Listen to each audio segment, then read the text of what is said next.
parties to us, so we can listen.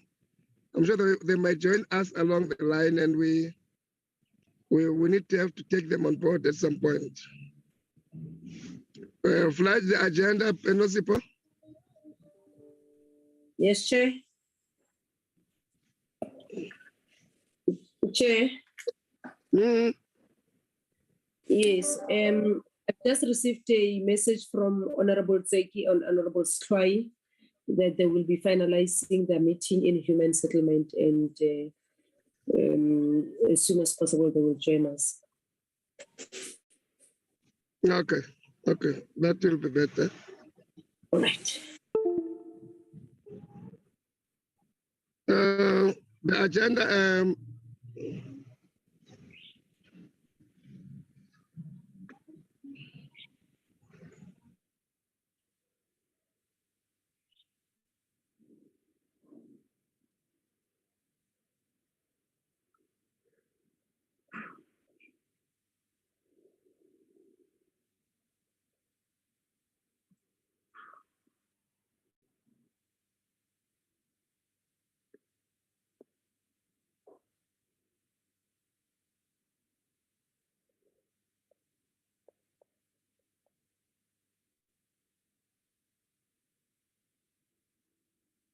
Nosipo. Chairperson. We're asking for an agenda. I thought you have joined NUM and AMQ on strike. I'm here, Chairperson. It's not reflecting. The agenda is reflecting, Chairperson. Yes. Why do I not see it? You can play agenda when. It's reflecting, Chair. I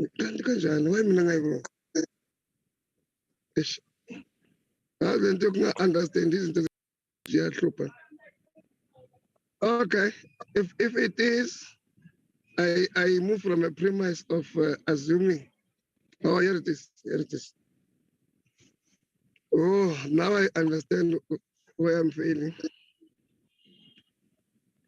Thank you very much. The meeting is duly opened and you are all welcomed.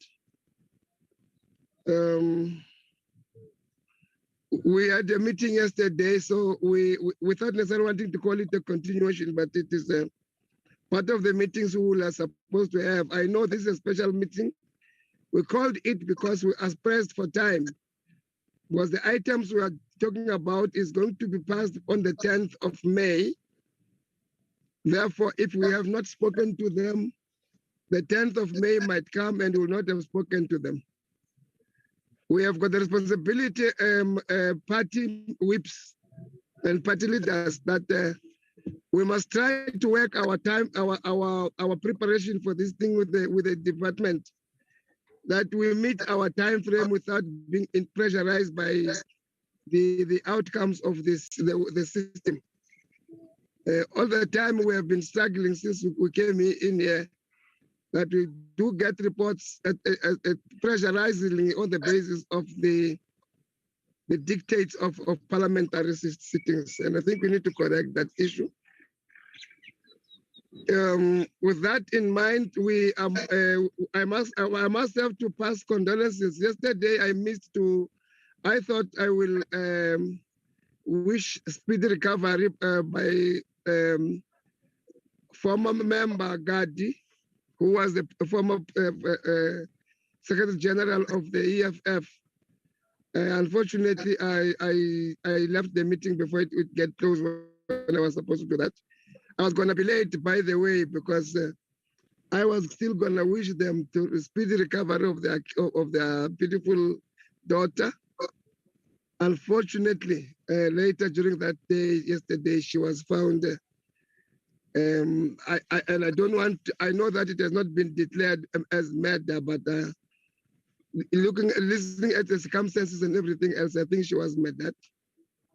We really need to put our condolences and prayers to the Gadi family and the EFF as an organization. We know that the SG of the party is now an advocate helping society. So our condolences, our real condolences to them. We must be worrisome a bit, colleagues, that our stats on COVID is consistently growing back to the system where we need to be worried about, though death is a little bit small, but at some point we're at 6,000, 7,000 in terms of the COVID positiveness. We really need to be worried about.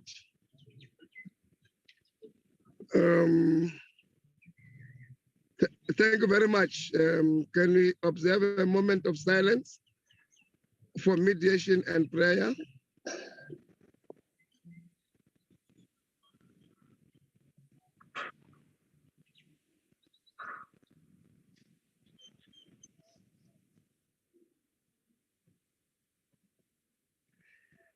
Thank you very much. Apologies, Piwa.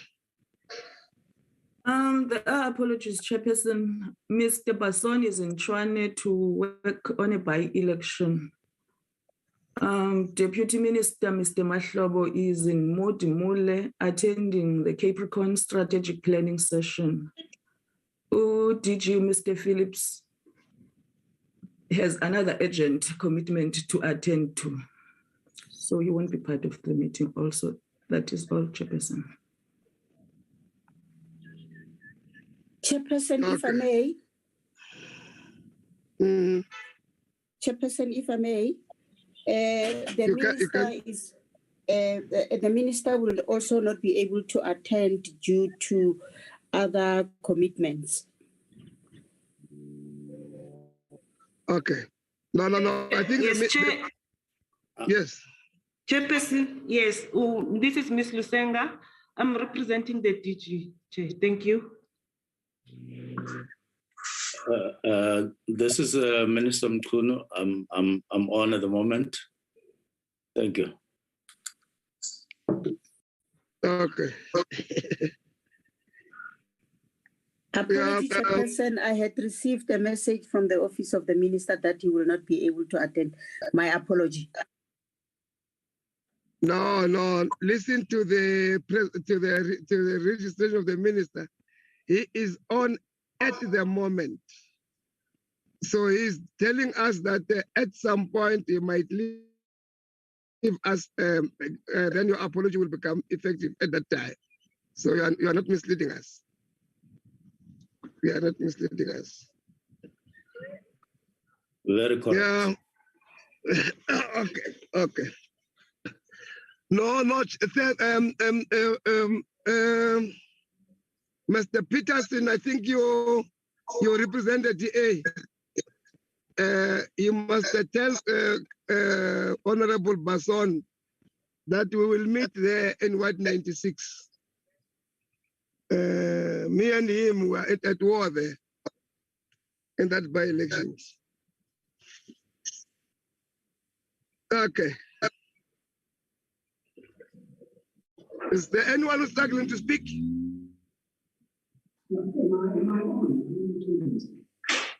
Yeah.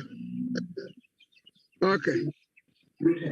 Briefing by the entities undertaking work on behalf of the Department of Water and Sanitation on their appropriated budgets and annual performance plan for 22-23 financial year. And the first one, I'm told it's going to be Breede-Gouritz, but let me hear the minister. Maybe you might want to change the chronology for whatever reasons, but we are in your hands.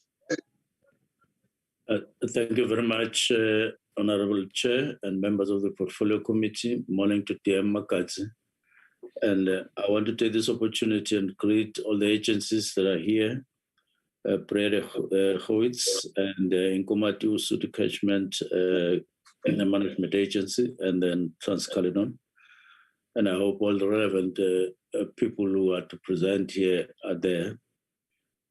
Chair, just to take this opportunity that we have had quite lively interactions with Breede-Gouritz, and we will be looking forward to their plan for this year, part of which we had an opportunity to discuss and understand, and I would be looking forward to look at the implementation thereof.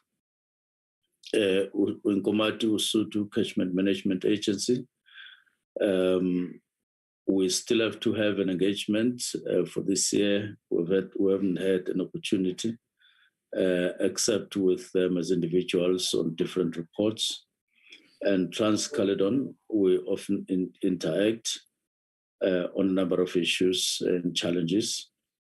All of them should be in a position to outline to the portfolio committee in accordance with our discussions and plans, especially for projects that they are responsible for. And therefore, without much ado, thank you very much, Chair. We won't change the format. Let it flow as it is. Thank you very much.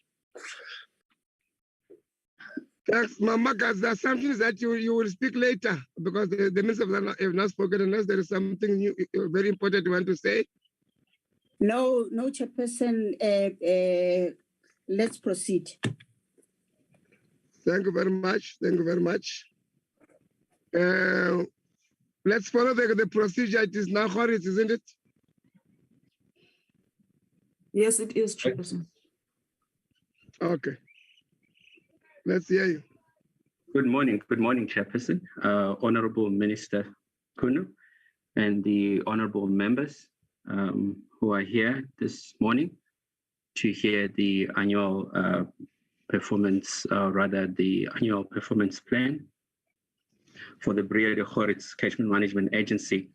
I am Bongani Mnisi, the chairperson of the agency, and with me this morning, I have the acting CEO, Mr. Jan van Staden, who will be taking us through the presentation. And I have also, just before the presentation starts, I also have the Chief Financial Officer, Mrs. Zanele Mngoma, as well as the acting Senior Manager, Water Resource Management, Ms. Prudence Mashaba. So we would be able to take questions and facilitate comments when we're done, Chairperson. But I think also maybe to interest you, Chairperson, and the members of the portfolio committee is the current project that is taking place, the Greater Brandflay project. You'll understand that the decentralization of water management, particularly water resource management, is to ensure that the people's lives are improved. And we do believe that at the completion of this project, which is to raise the feeder canal to the Brandflay Dam, will certainly increase access to job creation in the area, as well as growing or rather the facilitation of economic growth in the area. And this will be done by the mere fact that the increase by just a mere 30 meters of this wall will allow an increase of about 33 million cubic meters that will flow into the dam. And this amounts to 15% of irrigation yield in activities in that area. So we're very excited about this, Chairperson. And I thought I should just, share these news with you as we are about to start with the presentation. And if you will, Chair, I will just call our acting CEO, Mr. van Staden, to lead us in the presentation at this time. Thank you very much and good morning. Yeah, I think we should, Mkunu. Abantu bakamnisi generally bayinkosi ngale ekhaya ngishare boundary nami ngiyinkosi le emapulani akho manzi mara baphethe amanzi la abantu bakamnisi kodwa isizwe sabo asinamanzi lapha eManyeleti Game Reserve kuya eTimbabati ngani mnisi icala elikhulu lelo kufuna ukuthi makuphela lo mhlangano sike bengaphansi kwesihlahla sithi uyikhuluma kakhulu leyo ndaba ngokuzotha. Okay, ngiyabonga minister. I'm sure uyazi wabumnisi. Yeah, ngizwile. Siyabonga Okay. kakhulu, Sheikh.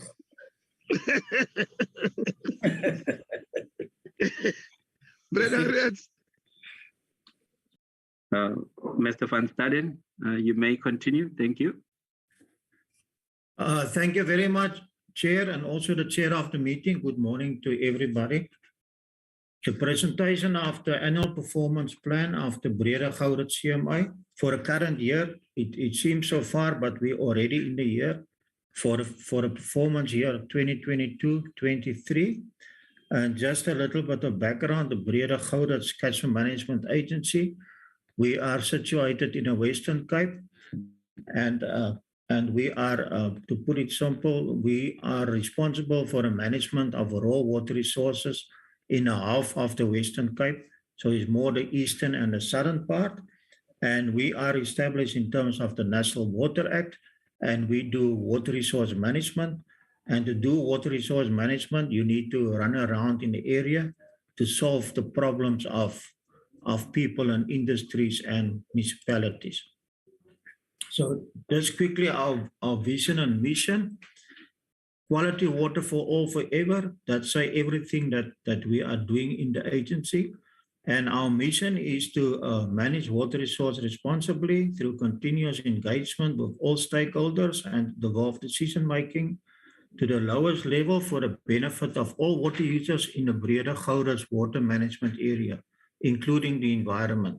So what we essentially do, we harness the skills and the knowledge and the goodwill of people living in our catchment to manage water resources in a responsible way. And that responsible way is also to look what is best for the environment, the ecology of our rivers.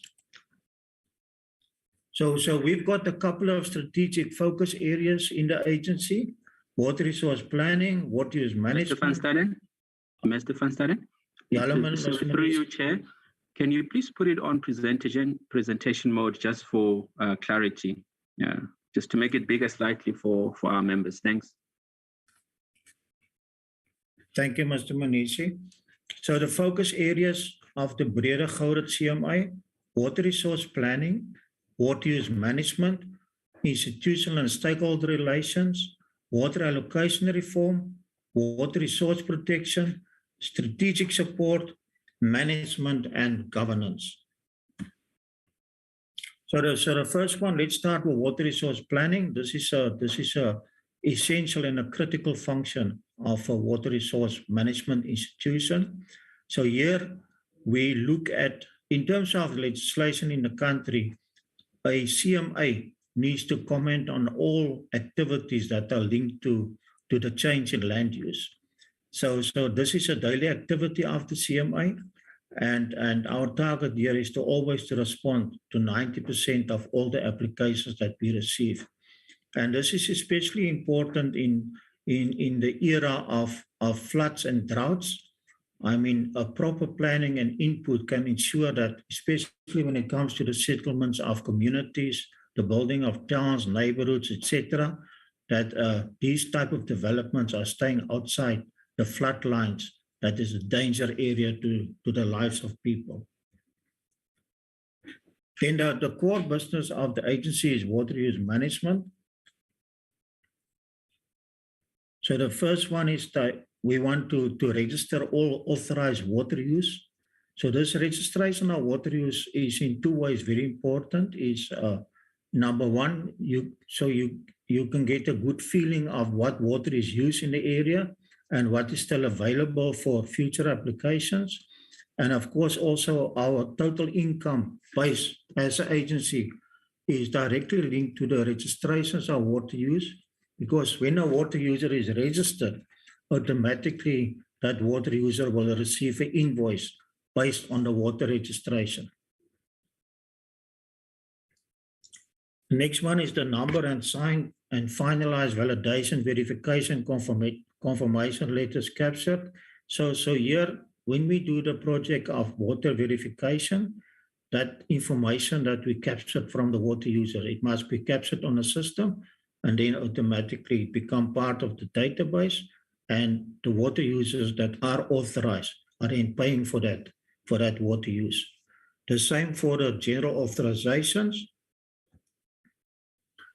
And here is one of our core businesses that keeps us busy all the time, especially what was mentioned by the chair, Mr. Bongani Manisi, regarding this availability of water in the Greater Brandvlei scheme, a government scheme. And the function of the Breede-Gouritz CMO is actually on the EWULA system, is to receive applications and process applications and then make a recommendation to the department for approval or not. So here we work strictly according to the regulation. So we say that the licenses must be recommended as per regulation, and our target is 85% of all license applications must be recommended within the specific timeframes. That is quite a tall order, and behind this function there are sitting a lot of professional people and water use application assessors. Then the next one is a general authorization is linked to the approval of water use. This is like a general approval that is given by the state for certain types of water use. And the process is, because it's already approved, you only need to confirm it on the system, the state now. And our target is whenever somebody or an institution is applying for this confirmation, that we do it 100% all of the time. And then the whole matter of when a water user is authorized now, it's important to look at compliance of the conditions linked to that authorization. That's a continual process, and we plan for this current year to do 80 of these water compliance reports and inspections. And also important to note, when somebody is not complying to a water use authorization, then the next steps can follow, and that can be like administrative rectification or even criminal procedures. I want to continue with the focus area of water use management. The topical issue in many parts of the country is the current quality of final effluent coming from, especially from municipal treatment works. And we emphasize that, and we do compliance. And by doing that, we ensure that the municipalities, for example, they stay within the prescribed water quality for the final effluent. And our target is 4 for this current year, and for the previous year it was also 4. Then this whole big project we're busy that they call the V&V, but it's actually the confirmation of water use that happened in the qualifying period in terms of the Act. That is now the period 1996 to 1998. So that is quite a complex and involved process, and our target is to do 200 a year, also for the current year, and over the 5-year period, we plan to do 1,000. Strategic focus area number 3, institutional and stakeholder relations. So the Breede-Gouritz CMA depend very much on the input and assistance of all the people living in our water management area. So it's within our interest to raise awareness, especially among school children and also other stakeholders in general. Because it's only by raising capacity, creating more awareness, that you at the end of the day can win in water resources management. So if everybody is aware not to pollute water, not to litter, etc., etc., at the end of the day, you will get the results from these type of activities. So for a CMA, this activity of empowering our stakeholders is cardinal in our operations. Then the next one is number of intergovernmental cooperation initiatives to facilitate and enhance water resource management. A CMA, nobody can do water resource management alone in the area. There is just not sufficient capacity, either skilled people or resources. So it's only in the interest and at the end of the day, logical that all government institutions working in the area, we combine our skills and resources to get a better water resource management picture at the end of the day. Then we put in here newsletters. We bring out the quarterly newsletters that we distribute to all our stakeholders. So the newsletter is also part of awareness, capacity building, and just to tell people in general what is happening regarding water resource management inside the operational area of the Breede-Gouritz CMA.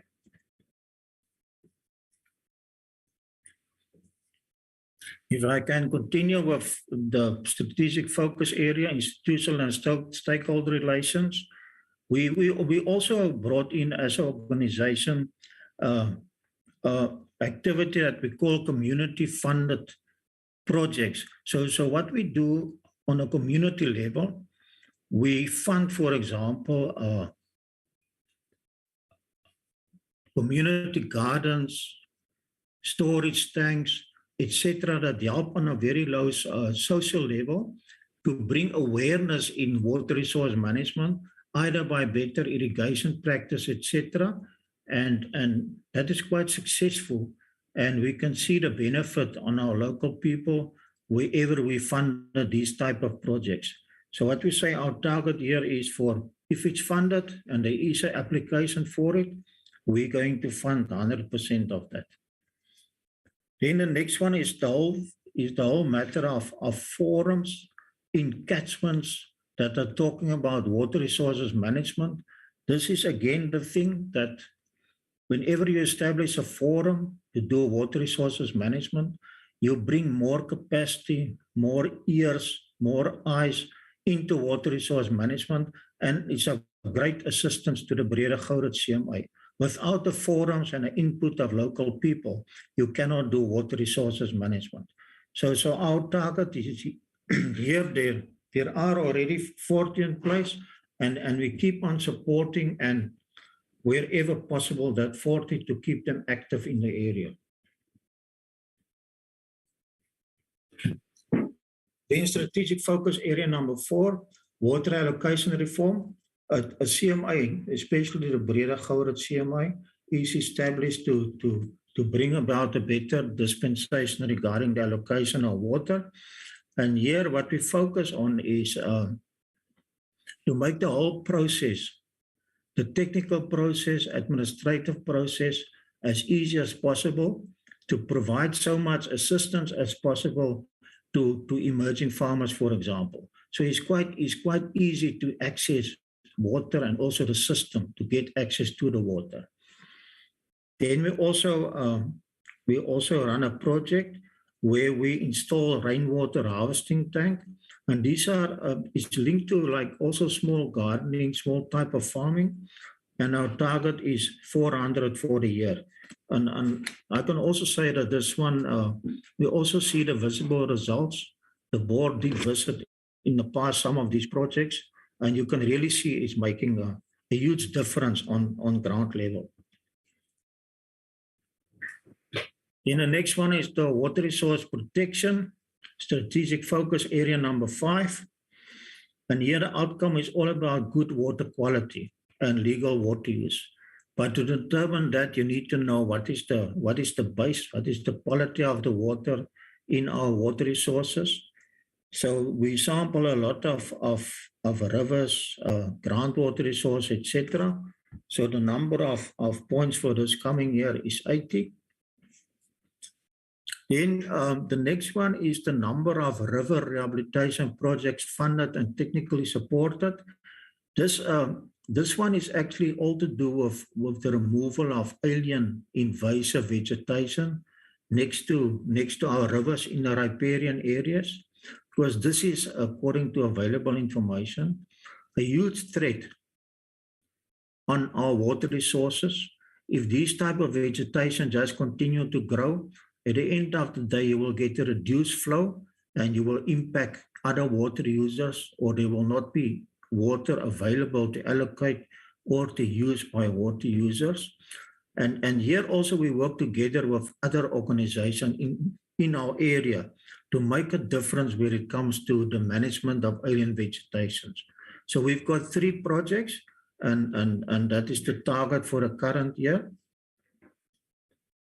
And the last one on this page is the whole thing about non-compliant case investigated. This one is all to do with pollution. Say, for example, there's a oil spill, or a tanker spill, or a sewage pump station overflowing, etc. Then normally people can report it, and our target here is we log each one that is reported to this office, and we do investigate, and we do give an outcome answer to the people that initially laid a complaint.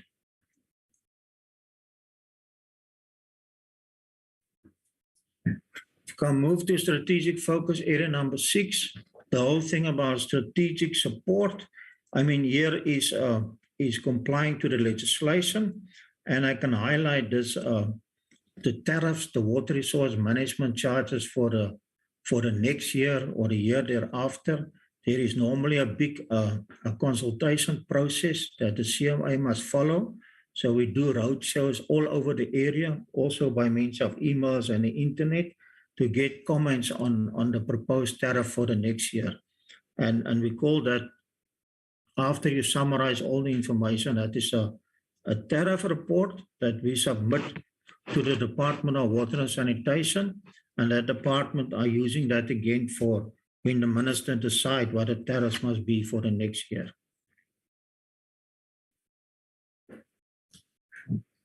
If I continue with strategic focus area number 6, I want to highlight the whole matter of percentage of targeted procurement budget spent on BBBEE. I mean, we totally support that, and our budget and the money we spent is a clear evidence of that. And then water resource management charges, that is our income. A big part of our income is coming from water resource management charges, and the rest of the income, of course, is coming from the Department of Water and Sanitation, that is the so-called Augmentation grant. So we put a very high figure here. We are always planning to collect 75% or more of the water charges that are due. So far we are quite successful. Our payment rate is in the order of 75%, and the endeavor is always to move that figure up to eventually moving closer to 100%. Then I'll post on the organogram. So for all the approved posts on the organogram, we want to fill 75% of the post. We are currently 71 officials, and we're working from two offices, the one in Worcester and the other office in George. And as the funding become available, we always trying to appoint more people, because you actually need more skills and more hands on deck to do proper water resource management in the area of the Breede-Gouritz CMA. The next one is management and governance.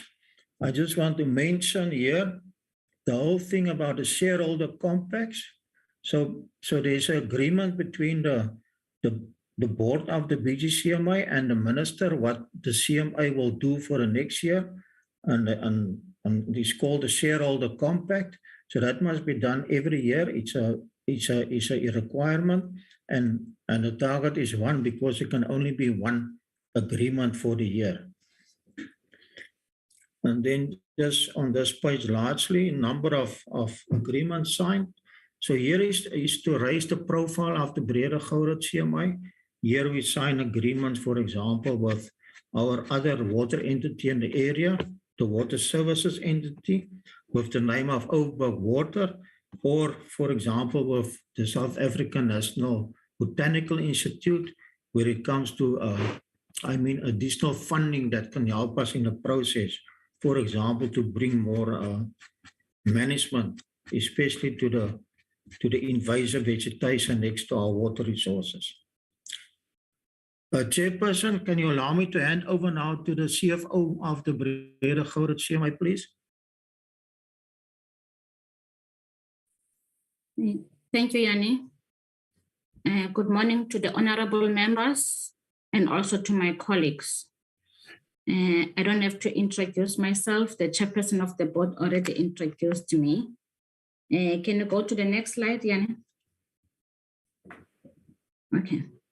The proposed budget for the 2022-23, we've targeted an amount of 82 million, which shows an increase of 7 million compared to the prior year, 21-22. One will ask what attributes an increase. In terms of employee-related cost, you will see that we've increased from 51 million to 55 million. That we've budgeted for an appointment of the CEO because Yanni is acting. And also we've budgeted for the other water-related vacancy position to capacitate that unit in order to improve service delivery. Also, the increase you will see under goods and services, an increase of 3 million. That one is include an operational cost as well as the project that the agency will embark on the 22-23 financial year. And also you will see an increase on the repairs and maintenance, as well as on the capital outlay for furniture and equipment. Thank you, Yanni.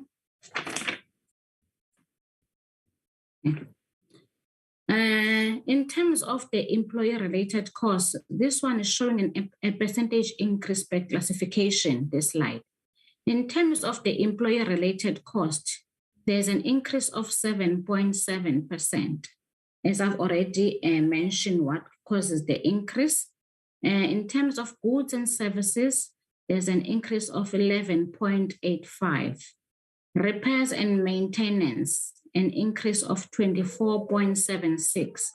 Capital outlay, 27.14%. Board-related cost, 5.6%. That gives us an increase overall of 9.18%.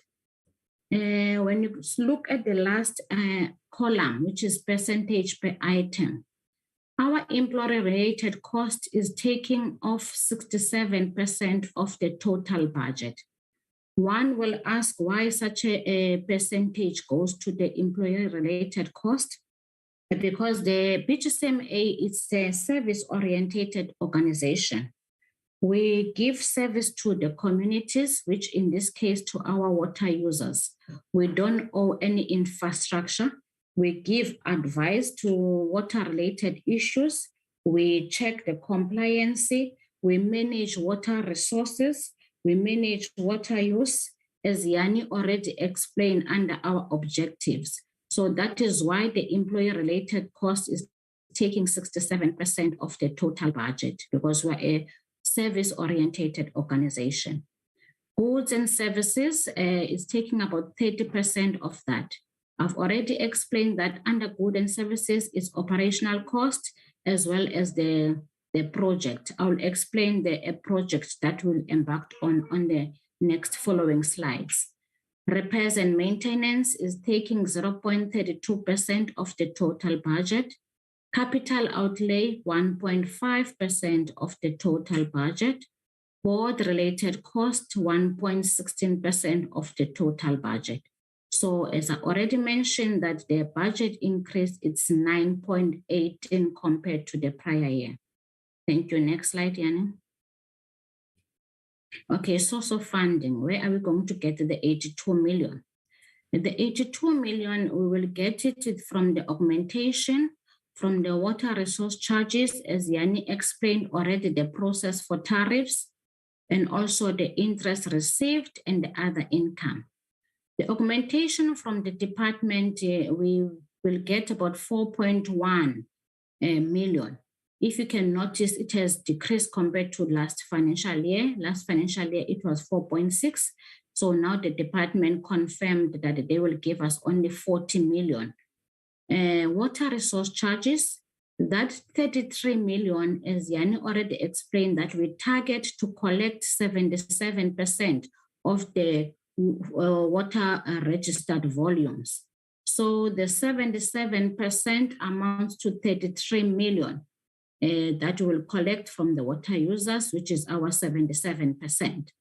Interest received from the late payment as well as from the bank charges, from the bank for the amount that we are having in a bank amounts to 3 million. And then we budgeted for 3 million. For the other income, we've budgeted 4.7.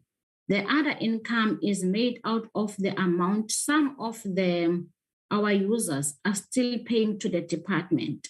Remember, we've inherited the billing and invoicing function from the department. So some of the users are still paying there. So we've entered into an agreement with the department that we must invoice them for those users, and then they will pay us back, which it happened last financial year. The department is paying us back for all the users who are still paying directly to their account. So that other income, we budgeted for that, hoping that as time goes, all the users will pay directly to us, but a change is not easy for the people to accept. Okay, next slide, Diana. Okay, this budget is based on the zero-based budget. As I mentioned earlier on, that the goods and services include of all our projects. All the projects are included in goods and services items, which is river rehabilitation, rainwater harvesting tank, and social upliftment. So out of the 82 million, the total budget for these are 8 million. 8 million that we've budgeted for the project. We've also have got rollover of 3 million. So which means for the 22-23 financial year, all our project will amount to 11 million out of the total budget. Source of funding, 49% of the BGCMA budget will be funded from the augmentation from the department. This amount includes the transfer of water to the Borg Olifant. City of Cape Town is extracting water from our dam, from our water management area, and they are billed by the department. The department is also paying us that amount back. The department is collecting the water charges on behalf of the agency in agreement that the department will transfer back the money to the agency, which is the City of Cape Town in this case. 40% will be funded through direct billing and collection of water resource charges. And then interest received from the bank balance and the late payment is estimated at 3.72 and other income at 7%. Next slide, Diana. Thank you very much, Chair. That's all from my side. Thank you. Okay. Very much, Chairperson. That's the end of our presentation. Thank you very much. Minister, is there anything you want to say before we engage? Thank you very much. It's just to say that in the main, with this agency, we are looking at expanding their service throughout the Western Cape. And I think for very well-assessed reasons, that's our main project from our side as a ministry. But of course, we are working with them. And on their side, they have to keep good governance and including appointments to fill up vacancies and so on. But I think we are general on course and we are in synergy with their plans as presented. Thank you very much. Thank you very much. Maybe let's get the second presentation before we engage each one of them, because if you do that, we might run out of time. Please take note. Yeah, please take note, members. We will engage them once. The second entity is It is Inkomati-Usuthu, Chairperson. Nina Begunani. Nina Thanks very much. Greetings to the committee, Honorable Minister, Babumkunu, dear Makazi, and colleagues. Thank you very much, Chairperson, for the opportunity given to us to present our 22-23 APP. Chairperson, I'm accompanied by two of my fellow board members, Ms. Siobhan Wiggins. Ms. Wiggins is our Deputy Chairperson, and Dr. Tava Kelly, who is our Chairperson of the Executive Committee of the Board. And with your permission, Chairperson, may I introduce our new CEO, Mr. Lucky Mohalaba, to the committee. Mr. Mohalaba started working with us in February this year. He will be doing the presentation of the APP to the committee today. But before I hand over to the CEO and his team to do the presentation, I would like just to give a few highlights. One is the water resource pollution in our catchment. We've got this problem of water pollution, and the main polluters of our water resource are the municipality waste water treatment plants.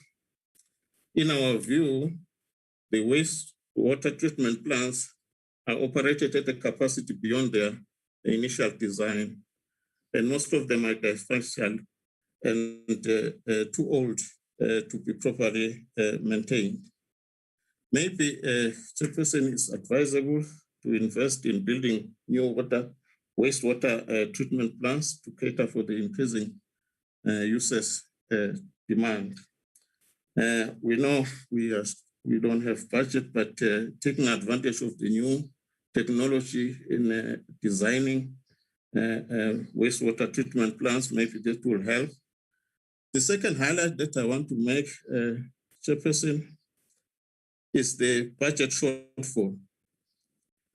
This year, Chairperson, is not a good year for us in terms of budget allocation. We have a budget shortfall of 29%, which translates to about 50 million. And we have tried all we could to cut our expenditure to the bone, but it's still very difficult for us to fund critical projects. The last one, Chairperson, the highlight that I want to make is the delays in the implementation of the dam construction project along the Crocodile River. It's been forthcoming for a long time.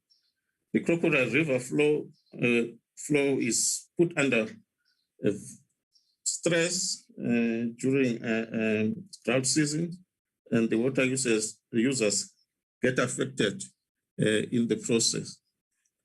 Chairperson, allow me to give to the CEO to do the presentation of our APP for this year. CEO.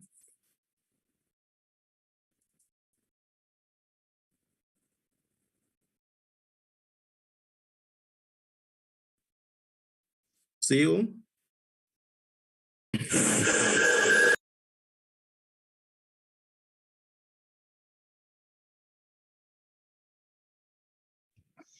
Again.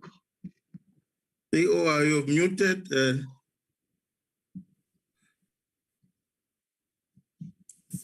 Chairperson, with your permission, let me just give them a call.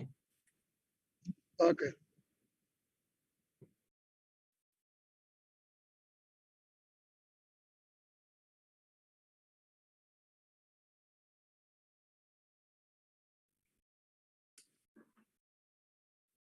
If they take time, Chair, we could suggest that we call Tcta. Yeah, let's do that. Let's do that because they're all gonna come and present by the way. Thank you, Chairperson, Board Chair, and Chairperson of the Portfolio Committee. We apologize for experiencing technical glitches from our side, but we are sharing the presentation quickly. We wish to acknowledge the Chairperson of the Portfolio Committee as well as the members of the Portfolio Committee the Minister, Deputy Ministers, and members of the executive from the department. We are presenting who is this? Is that APP for the 2023 financial year. Chairperson, that's our new CEO, Mr. Lucky Mohalava. We do provide the presentation outline, which details the issues that we wish to present to the portfolio committee today.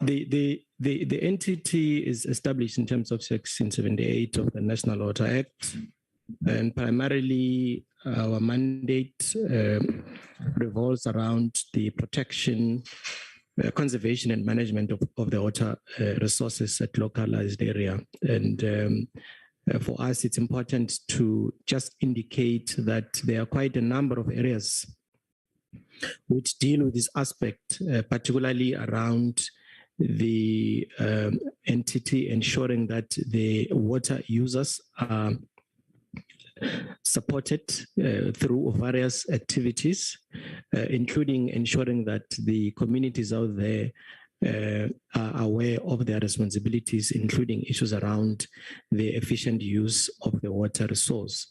Our whole mandate also includes the ensuring that there is equitable access to the allocation of the water resource as outlined in the National Water Act. We are quite aware that there's quite a lot of expectations, Chairperson, in relation to issues around stakeholder engagement. And I think yesterday when the Minister was providing his input, we also share the same vision by our shareholder that the involvement of stakeholders in the work that you do is quite important. And in this instance, we've taken on a huge drive from the month of January up until now, where we are engaging extensively with all our stakeholders, particularly the district municipalities, as well as the local municipalities in our water management area, to see to what extent can we play a role in the work that they do, the water services delivery area. But I think the Chairperson has already indicated on issues around the capacity of the municipalities when it comes to water service delivery issues. And I think that the work that we've done up to so far really is beginning to show impact in the kind of infrastructure that we want to see in the various municipalities. Going forward, we will be signing an MOU as an organization with the provincial Tcta. We've met with the HOD of Tcta. We should be signing an MOU with the department in the next 2 weeks, just for us to cement our relationship and to say we are here as an organization and this is the work that we do.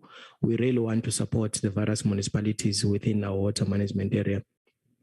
Certainly, the work that we also do also involves the services of ESCOM in terms of the strategic use of the water within the province, as well as Secunda in the Mpumalanga province. Equally important, the transbound international obligations with Mozambique and Eswatini serves as a key imperatives in the work that we do, as there's water that is transferred from South Africa to both Eswatini and Mozambique. We also are supporting the forestry and the mining industry to ensure that they are able then to improve and contribute to the economic driver of the province. We are reflecting, Chairperson, some of the key legislative imperatives and sections which we are complying with, particularly when it comes to issues around the management of emergency water resource pollution incidents. And this is managed by Section 20 of the National Water Act and other important elements of the work that we do, largely to the protection of the resource, including some key functions that relates to contraventions of the users, which may pollute the resource from time to time.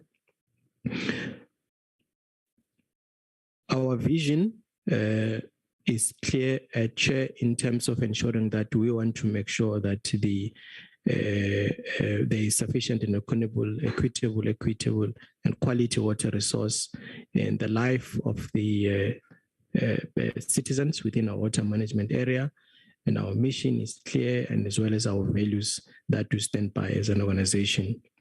As Ella indicated, Chairperson, we are operating within 3 district municipalities, being Nkangala, Ehlanzeni, as well as Sabande district municipalities. And we do share with the committee members the operating area, which is the map that we're sharing with the committee. Equally important is a description of the map where we do reflect the transboundary responsibilities and obligations from our side that relates to the water that is leaving our shores into the 2 countries. In addition to the work that we do, Chair, we operate 4 main rivers, which is the Crocodile, Sabi, Sand, Usuthu, as well as the Inkomati, both looking at areas around quality as well as quantity. We also manage the Kwena and Dinyaka dams in the Crocodile and Sabi systems, respectively. It's important also to indicate, Chair, that other dams are being managed by the irrigation boards within our operating environment. The issues that we've reflected on regarding the transboundary nature of our responsibilities are also dealt with in this slide. Of equal importance is also the issues around the support that we provide to the forestry industry as well as the irrigation-based agriculture, which forms the largest user of the water resource, which in the main also supports ecotourism as the main economic driver within the province as well as our water management area. We wish also to indicate to the Portfolio Committee key systems that we use within the organization, which in the main seek to support the work that we do. Systems which includes the data system, which does provide an early warning on issues and risks related to droughts and floods and issues around pollution. We're equally excited to have the HydroNet system within the organization, which really is assisting us to monitor issues around climate change as well as water allocations patterns. And this is real-time information that we use for us to make key decisions in addition to the some of the information that will go to our partners in Eswatini as well as Mozambique.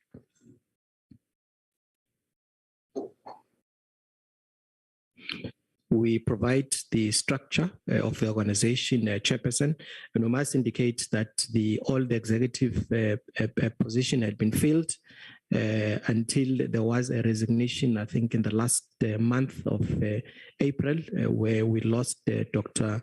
Jen Molwandwa, who went to the Water Research Commission.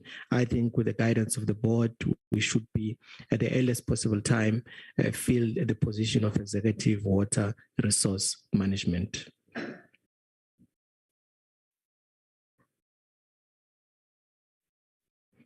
When it comes to our outcomes, we've got 4 main outcomes within the organization, and this is as a result of robust engagements within the executive, as well as a presentation of the outcomes to the board for approval and submission to the minister. And one of the key outcomes is in relation to our increased stakeholder satisfaction. We must report, Chair, that the board meeting, which was convened last week, actually approved the stakeholder engagement framework, which seeks then to provide a foundation of the work that we want to do in relation to the strengthening of our relationships with our stakeholders. The second one relates to our capacity to ensure that we've got skilled human resources within the organization. And this largely deals with issues around training and bringing more skilled personnel within the organization to support the business imperatives. Thirdly, on issues around financial sustainability, and those are matters which we're also concerned about, and I think certainly yesterday, our Director General was very emphatic around the issues of the entity being financially sustainable. And in our case, we do pay specific focus on to what extent are we financially sustainable as an organization. I think the financial information that we'll be presenting in the latter slides does provide some information in respect of this outcome. The fourth outcome is in terms of the protected water resource, both in terms of quality and quantity, which in the main is our mandate as an organization. What we indicate in the slide, Chair, is the outcomes as well as the programs, as well as the output, as well as the output indicators. And this is also in line with the TPSA framework that provides the programs and how should these programs be structured. But in the main, we do indicate in terms of the specific outcomes and the programs, to what extent do we want to see some of the issues being implemented in the organization, particularly when it relates to issues around the financial sustainability of the organization, on issues that in the main relates to cost control within the organization. In the current financial year, we've been very robust in ensuring that due to the limited financial resources that we face as an organization, we approve the cost containment measures that we are currently implementing to ensure that the working capital that we have is actually aligned to the expectations, and we are in a position to better manage the cost within the organization. A critical aspect also relates to ensuring that there's revenue enhancement within the organization. The executive is currently looking at other options of ensuring that there is other revenue streams given the limited budget that we have in the form of the augmentation that we receive from the department, as well as own revenue, which is derived from the water resource charges. We want also to emphasize, Chair, the implementation of the vision of the minister in this regard and the president when it comes to the water use authorization and ensuring that we continue to support our mother department in ensuring that we meet the 90-day period for the water use authorization. And that is a matter that going forward, given the right financial resources, the organization is going to making sure that we put the right resources in terms of personnel, in terms of the skills that we want to put in place to ensure that this area is strengthened going forward, including issues that relates to other regulatory compliance when it comes to issues of pollution, because the chairperson has indicated this province faces a mammoth task of dealing with issues around pollution of the resource. So the outcomes of our programs is really in line with the directives as issued by DPME. We further amplify some of the key risks that the organization is facing that we certainly want to continue to manage. And there's about 4 key risks which we have identified given the outcomes that we have presented. And key amongst those really deals with issues around the reputational risk as an organization. And this in the main will be the core of our operations, from issues around compliance, ensuring that there is strengthening of governance within the organizations, ensuring that we efficiently utilize the financial resources, but also looking at to what extent are we able to maintain our positive audit outcomes that we've been able to achieve in the last couple of years. We also want to better manage and look at the deadline, the water security. And that is will be informed by a number of programs and projects that the organization is going to be implementing to ensure that certainly the water resource in terms of quality and quantity, those are matters that going forward, together working with our partners, we're going to be managing very, very closely. In this instance, the board meeting which was held last week, the board approved that we should go out on a consultation process to look at how best are we able to implement the strategy that deals with the quality of the resource. ICT issues to support business are quite important, as well as issues around the unsustainable financial resources. So in the main, those are the 4 key risks that we have identified. And in the next slide, we do indicate some of the mitigating actions that we want to put in place. And key amongst those is to, and we're quite excited that the department has nominated the ISUMA to be part of the pilot project to look at the issues around the waste discharge charge. And we're part of the steering committee that is participating in this regard, and we want to look at issues of the implementation of that process because the user must actually pay for the pollution of the resource. We also want to look at issues around the implementation of the water use efficiency and water mix. And this in the main looks at a number of issues, including our capacity in terms of research capabilities around groundwater utilization. The data that we have so far, Chairperson, does reflect that some of the areas that we are responsible for are water stressed. Some of them have a large amount of groundwater, particularly in the Hart Sibande district area. And we do, in our interaction with those municipalities and other partners and industry, do emphasize around the promotion and usage of groundwater as an alternative source. So there is quite a number of mitigation plans that we have planned for. The specifics around the APP target for the 2022-23 financial year are in line with the outputs as indicated earlier. We also want to ensure that we focus largely on our stakeholders, and the framework that the board has approved will guide us, and we're going to use that framework as a foundation of how we deal with our stakeholders. And we're quite excited that so far, the stakeholders that we've engaged with extensively in the month of January to March have really given us some impetus on how we should move going forward with the plans as led by the board. We're also looking at interacting with a number of institutions in the province. We've already met with the University of Mpumalanga.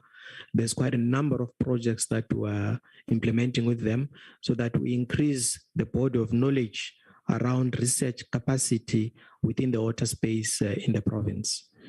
On the financial side, we want to make sure that all our employees remain safe in terms of disabling injury frequency rate, and those that go to the field, we want to make sure that they remain safe, and we want to target a less than 1 in terms of the FIR.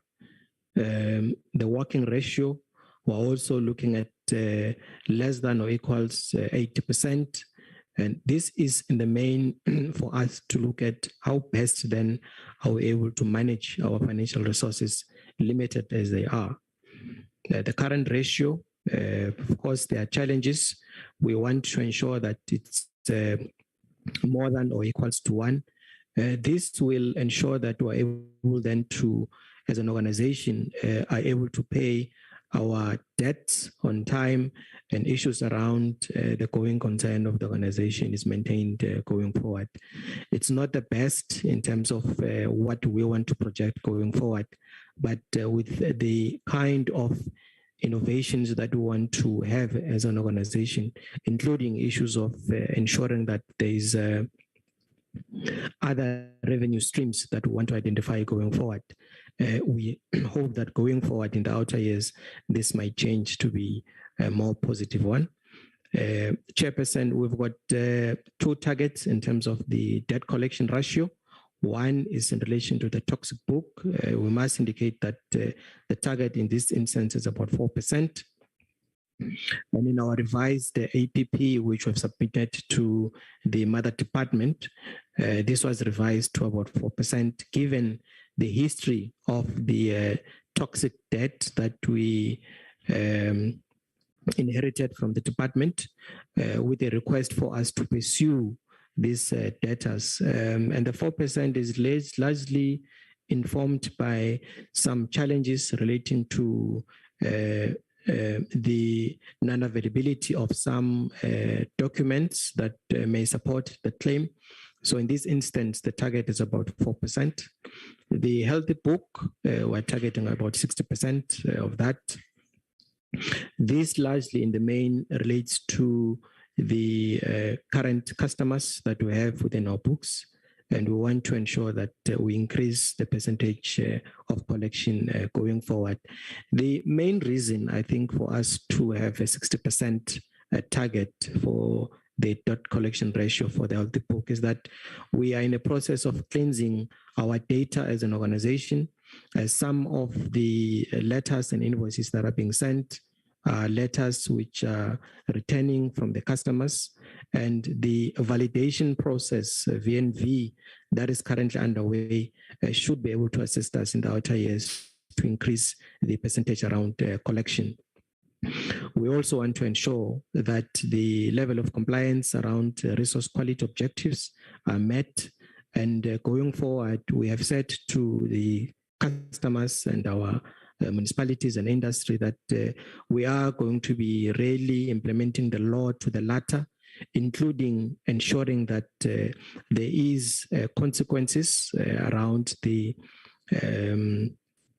legislation where polluters continue to pollute the resource without any consequences. So we want to ensure that we increase our level of monitoring in this regard. Our level of obligations in terms of international obligations to both countries, we want to make sure that it's more than or equal to 90% to our partners in the 2 countries to be able to secure the quota that has been provided to these 2 countries as per the tripartite agreements. We also wish to ensure that the authorizations are processed within the regulated time, and this is a matter that we will not dare to compromise on to meet the expectations of the state president. We also want to ensure that we monitor the activities for compliance, and the target in this instance being the 90%. We've increased this target to really say to our stakeholders, the compliance issues are quite important, and we're going to be also implementing the resolutions of the summit that the minister recently convened, and to look at how best are we able to manage these issues going forward and to achieve the required outcomes and targets that we have set for ourselves, including a 100% record of enforcement which is taken against non-compliant facilities or users. There is a couple of transformation initiatives that we are implementing, and for the 2022-23 financial year, we wish to spend about 60% of the BBBE. That is an amount that is allocated to that category. And in terms of rands and cents, we're looking at about 29.3 million for goods and services. This also includes our attitude around increasing that value, particularly in the areas of the technical areas. But also in addition to that, we want to, in the current financial year, ensure that we offer mentoring or to identify developing entrepreneurs and service providers, and conducting of seminars to key partners within the water management area. Indeed, we continue to look at our CSI programs, as well as empowerment, both internal and externally, including the issues around the capacity buildings around HDIs, where we do assist in this regard. The financial outlook, Chair, I think in the main, what we are reflecting in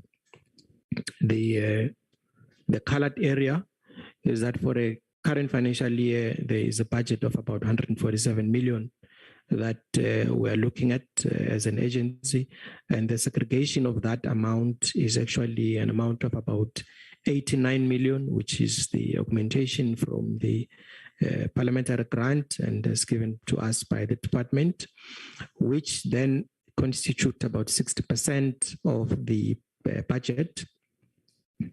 And in terms of the charges that we charge, we are looking at about 55 million, which is constituting about 38% of the total budget, and the other amount, it's about 3, which is interest received from some of these amounts. So in the main, Chairperson, we do take cognizance that the larger chunk of our budget is actually from the department, and going forward, we've undertaken to our board that we wish that the picture should change and begin to, as an organization, look at other innovative solutions to change this picture. And there's a couple of ideas that the executive and is looking at and soon to be presented to the board. The segregation, Chairperson, in terms of the descriptions of the 147 million is in terms of the total wages and salaries, which is about 96, and all the other cost drivers being goods and services, which accounts for about 26 million within the budget that we have. We do also reflect some proposed budgets for the outer years, which we have shared with the department in the 5-year strategy outlook. The amount is allocated to the various programs, which is that still remains at 147 million. The larger chunk of this amount has been allocated to the protection and use of the water resources, which accounts for 46% of the total budget. In rent, cent, and terms, it's about 69 million. Which is then followed by the human resources and business support, which then accounts for about 46 million of the budget of 147.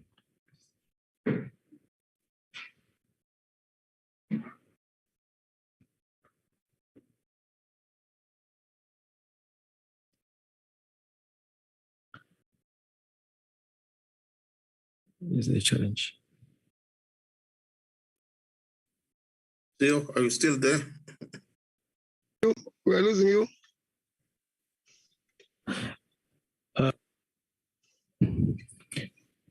We do reflect, Chair, the financial challenges that we have as an organization.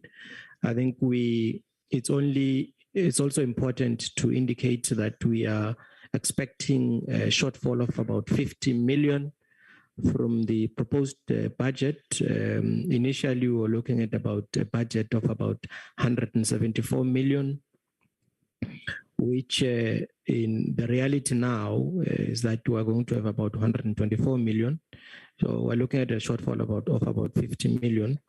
There is about 23% of the parliamentary grant being the augmentation, as well as about 40% reduction in terms of the CMA charges due to bad debt, as Ella indicated, this is also due to the quality of the data that we have, which was transferred from the department. We continue, Chair, to engage with the department around the data quality to support the 40% reduction. Secondly, we are also engaging with the colleagues in the department, particularly with the Chief Financial Officer, who's really coming on board to look at the kind of assistance that can be offered to the entity that we are now realizing that there is about, there's a shortfall. And the shortfall does have its own impact in terms of the critical contractual obligations, which will impact the entity to some extent fully execute its mandate. And secondly, we've also proposed to the board, which the board has approved, the cessation and downsizing of some key projects. And I think the situation might improve depending on the outcomes of our discussions with the department in terms of the additional funding that may be required from our side. However, we do not want to sit back and just complain about the lack of resources. And while the discussions are underway with the department, we have come to some proposed action plans that will really assist us in the short term. As indicated, we're engaging with the department to revise the allocation. We also have implemented a debt management strategy, which the board has approved, and we're implementing that strategy, and the cost containment measures, which we have approved last month. The long term, we have as indicated issues of revenue streams to augment the already strained resources. But in the main, we have also engaged with the department to look at the review of a sustainable funding model for the CMA or for the CMAs. In this regard, there's quite a number of issues that we have engaged with the department, particularly on issues that relates to the pricing strategy, because all our costs that we are looking at as cost drivers, we wish to recover our cost in full. But at the moment, the current pricing strategy does not allow us to recover our cost in full, particularly when it relates to the domestic and forestry, which strategy really puts a cap on some of the tariffs that the entity can charge. So we really hope that in the long term, this is an area that the department can look at. I must indicate, Chair, that we have agreed with the colleagues in the department that this is a matter that must be looked at on an urgent basis, because it really would affect the sustainability of the CMAs in the long term. We also wish to indicate just a few operational challenges, which we do take note of the minister's visit in the province and the engagement with the premier.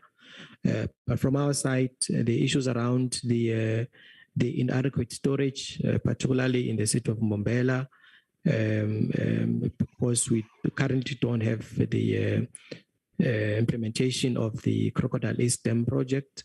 All indications are that the dam will be constructed in the year 2026. So we are really looking forward to this. With the rains that we've recently had, Chairperson, all the runoffs are leaving our shores to Eswatini and to Mozambique, and we could really benefit from this dam going forward, because there's quite a number of key projects in our view that will be impacted by the lack of storage capacity within the Mbombela area, as the water demand is going to grow in the long term. I think we've spoken about the pricing strategy, which is the pricing strategy, which we hope that that can be reviewed because it puts some caps on how we charge our tariffs going forward to make us more sustainable. Chairperson, that is our presentation as an entity, and we really thank the committee for giving us the opportunity to present our APP for 2022-23 financial year. Thank you very much. Yeah, that's the end of our presentation. Thank you.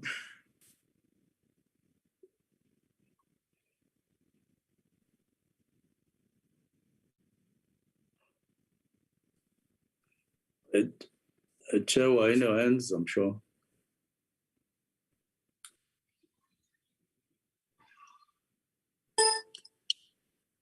Am I audible?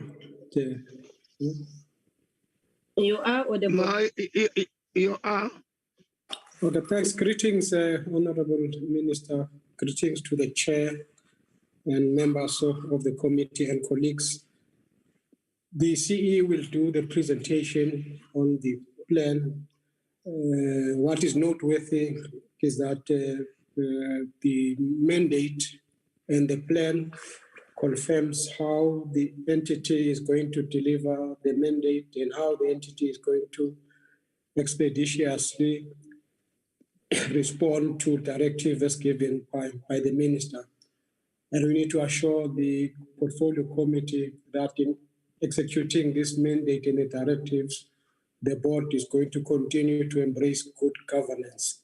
I think the presentation also confirms how these mandates will contribute to the government outcomes, the 12 government outcomes, and how it is going to be aligned to the government priorities as pronounced by the minister in the 2022 SONA. Thanks, Minister. I will then hand over to Mr. Sechimane to actually do the presentation. Thanks.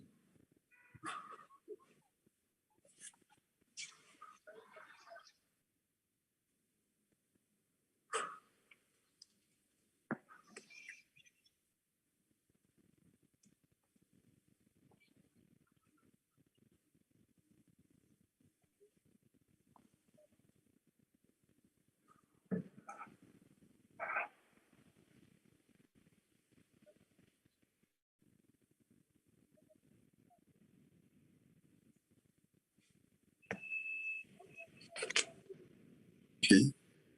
Hello, Chairperson and members. Am I audible now? You are breaking a lot, you are breaking a lot, but you are now audible.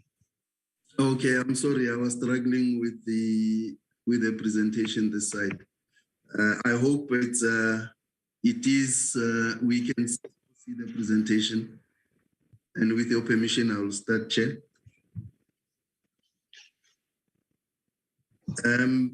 This is the outline of the presentation. If everybody can see the strategic overview, contributions to government outcomes, alignment with government priorities, projects funded by Tcta, challenges and analysis of the 22-23 budget. Chair, I'll deal with everything and I'll just let the CFO deal with the analysis of the budget. The introduction is just to outline how the Trans-Caledon Tunnel Authority will fulfill its mandate and implement the directives received from the minister during the period 2022 to 2025, and in doing so, supporting government's developmental agenda. And this is our mandate set out in terms of the notice of establishment directives issued from time to time by the executive authority. We are, as Tcta, an implementing agent on behalf of the Department of Water and Sanitation, with the funding and implementation of water infrastructure projects. This is just a mandate flow process in terms of what happens from the time we receive the mandate from the minister until now the project is fully done and handed over to the department. What gets left then with us is the debt management aspect of it. So I know that this has been presented before, so I won't go deep into it unless there are questions there. I can always come back to it. Strategic overview, this is TCTA's vision and mission. We aiming to be the world-class enabler of sustainable infrastructure for a water-secure South Africa. The mission to plan, finance, and implement sustainable and accessible water resource infrastructure. What's important then, it's starting with the strategic goals for 2022-2023. The first goal is the raising of funding for implementation of infrastructure. Goal number 2, implementation of capital projects on time within budget and to the appropriate standards in a suitable socio-economic environmental manner. Goal number 3, operate and maintain designated projects to meet DWS requirements and specifications. Goal number 4, manage debt within the approved borrowing limit. Goal number 5, effective control of corporate expenditure. Goal number 6, ensure organizational positioning of the planned water agency. We're only talking about goal number 6 here because there's still a lot of work and leadership that we need to get from the minister, and also we would supported by the deputy ministers and the DG.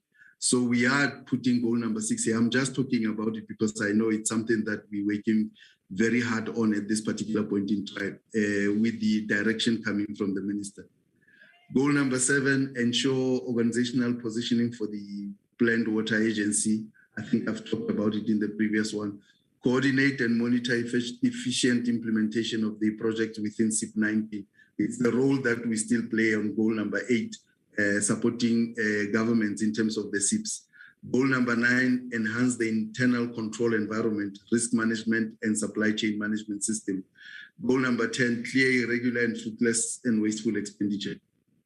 11, implement the ICT strategic plan and the ERP system, which is the enterprise-wide system that we use. Goal number 12, position TCTA as a thought leader in critical aspects of water security. Number 13, develop a high-performance organizational culture that contributes to the achievement of organizational goals. So those are our goals. So the next few slides, Chair, we're just outlining the government outcomes against the TCTA contribution, really looking at what government has actually tasked through the minister, what government has to do. And there is an alignment in terms of the outcomes 4, 5, 6, 7, and 8, 9, 10, and 12. We have actually selected these because these are aligned to the work that we're doing. So we are showing the contribution of TCTA in terms of ensuring that government is able to achieve the outcomes that it wants. Alignment with government priorities. The 5 government priorities for 2022-23, the State of the Nation address on the 10th of February 2022. Some of the issues that were mentioned or that were relevant anyway to us, it's overcoming the COVID-19 pandemic, where it's directly facing what we do as TCTA. It's a massive rollout of infrastructure, a substantial increase in local production, an employment stimulus to create jobs and support livelihoods, and rapid expansion of our energy generation capacity. This one is indirect, but we know that for now, except for green energy, you need water before you can actually do energy generation on a massive scale. A massive rollout of infrastructure. This one is actually directed to us specifically because this is what we do. The projects that we're currently dealing with at project preparation phase is the Mccollum Water Project phase 1 and the Inkomati project in totality. We're looking at augmentation of the water supply to the Mgeni system by 35.8% or 220 megaliters of water per annum. And this is the description of the project. And maybe I just need to look at the project cost, which is approximately sitting at 23.2 billion at this particular issue. The critical issues related to this particular project are the resolution of the EIA conditions impacting on the viability of the project. Part of that, one has cheekily put a photo of the blue swallow, which are some of the things that are necessary before we can even get the approvals that we need on the environmental side, because these are the breeding grounds for the swallows. Negotiate and conclude institutional arrangements. There's a lot of work that is being done, driven and directed by the minister, working with the political structures also in KZN, looking at the cost of this total project and all the other issues. We need, once those are done, to obtain borrowing authority from National Treasury, and we now need to secure interim and long-term project funding, and that's something that Tcta then does with the external funders at this particular point in time. But these are what's on the critical part. Projects at implementation phase, the Mccollum Crocodile Water Project, which we call Makwap 2, and the Belk River Full Flow Augmentation Scheme, which we call Bravas. On the Mccollum Crocodile Water Augmentation Project Phase 2, this is planned to augment water supply to Eskom, and looking at the independent power producer, power generation, associated coal mining, the Lephalale municipality, and unlocking economic development in the Waterberg coal fields as well. And the project cost is sitting at 12.3 billion at this particular point. And the critical issues are the raising of long-term funding. Of course, there's a lot of alignment or assignment by the funders with this, looking at the fact that we're supplying or water in the space where there's a lot of coal development. But we are saying as well that this is also supported by and funded by the World Bank, where they're looking at technologies that would make sure that the fossil fuels are not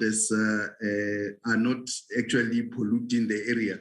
So we're looking forward to this, because this is also an opportunity for South Africa to still be able to use coal in a manner that it's not harmful to the environment as well. And the critical issue as well is the award of contracts for the construction of the project as well.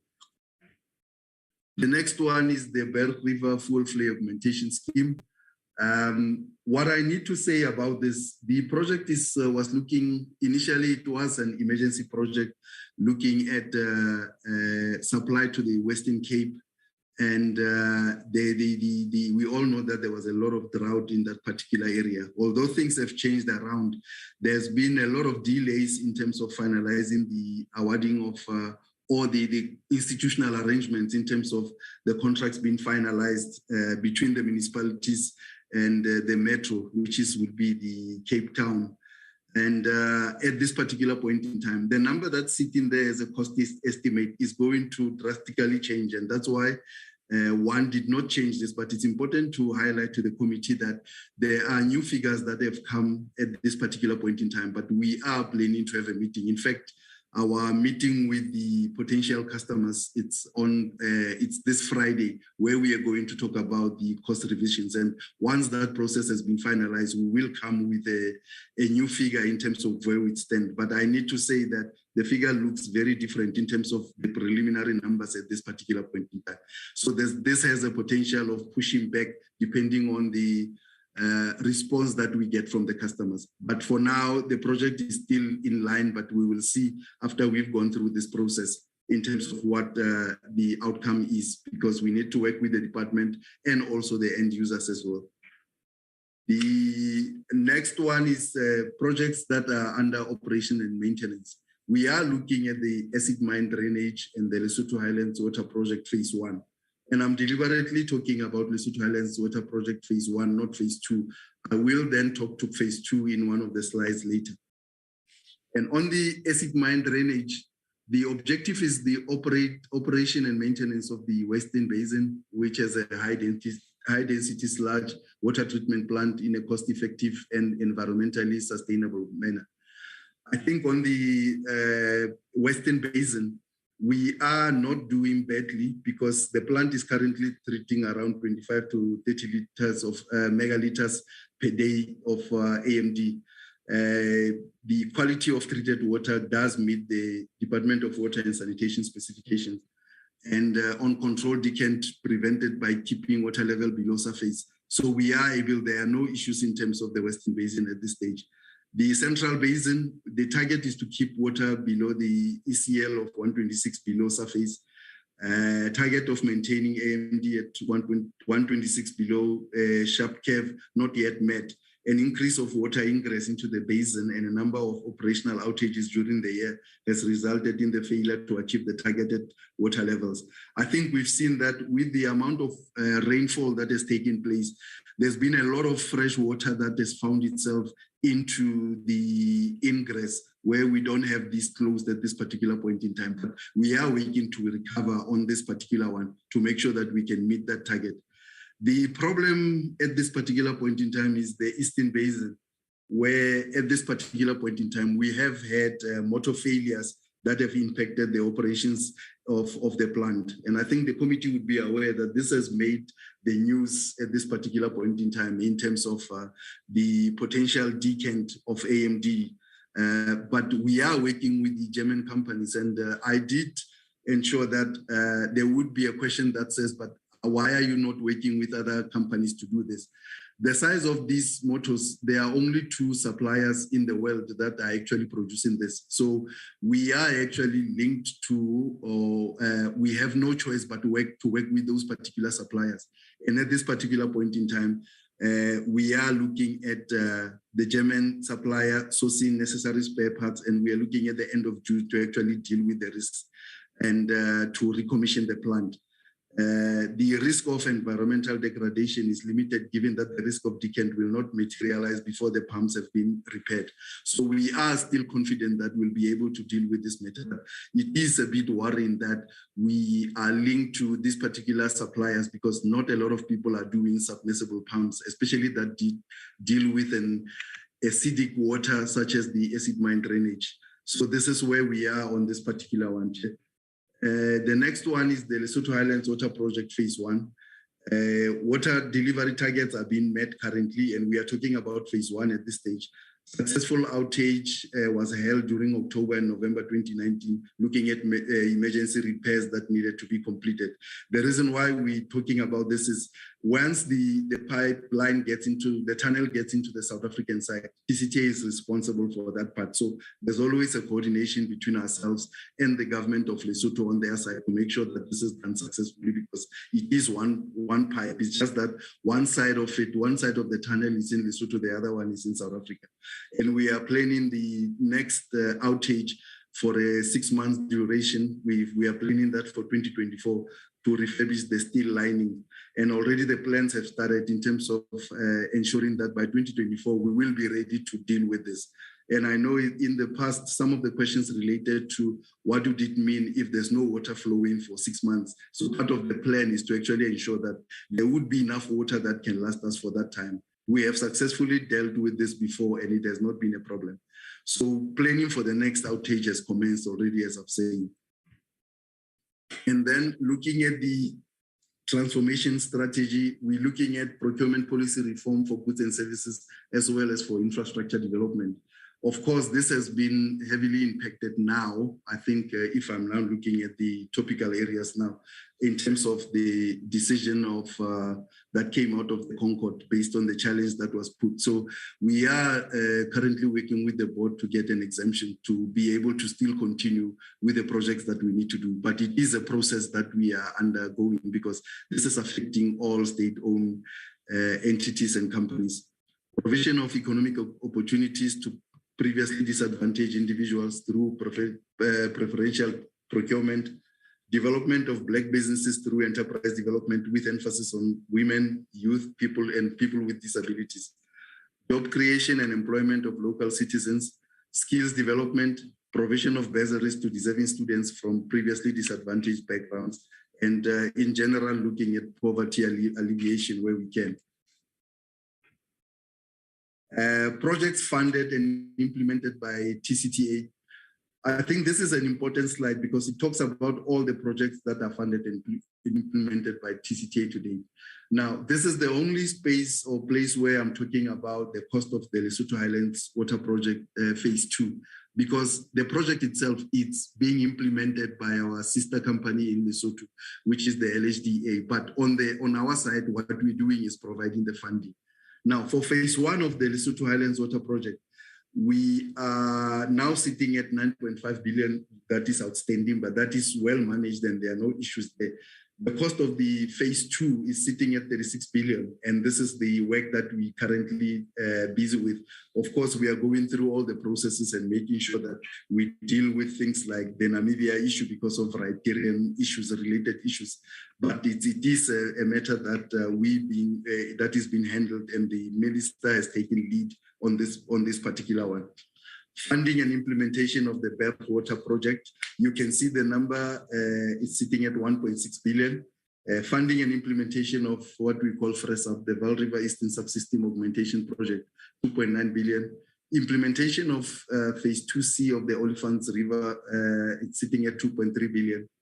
Funding and implementation of phase 2 of the MMTS or Moemgeni Transfer Scheme, 2.1 billion. Funding and implementation of the Komati Water Scheme Augmentation Project, 1.1 billion. Funding and implementation phase 1 of the Mccollum Crocodile Water Augmentation Project, 2.1 billion. Funding and implementation of the treatment works for the short-term intervention on the acid mine drainage in the Witwatersrand goldfields, 2.6 billion. And the reason why this amount is sitting here was the work that was done was supposed to transition from the short-term into the long-term. But because of the changes now that have been put in place in terms of how the long-term will be done, we will get guidance from the department once they've finished with their studies. And then we are doing the operation and maintenance of the AMD short-term intervention and the Lesotho Highlands water project, the South African portion of it, as I've said. The economic impact of the projects that we're dealing with.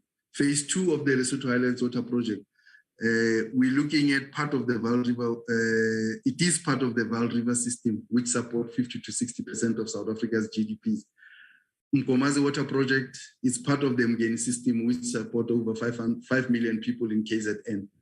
The phase 2A of the Mccollum Crocodile Water Augmentation Project, it will support 20% of Eskom's installed generation capacity and allow the flue gas desulfurization of all Medupi's generation units. This is the condition I was talking about that relates to what the World Bank loan requires, which would make sure then that we don't have pollution, or the coal that is being used is still environmentally friendly.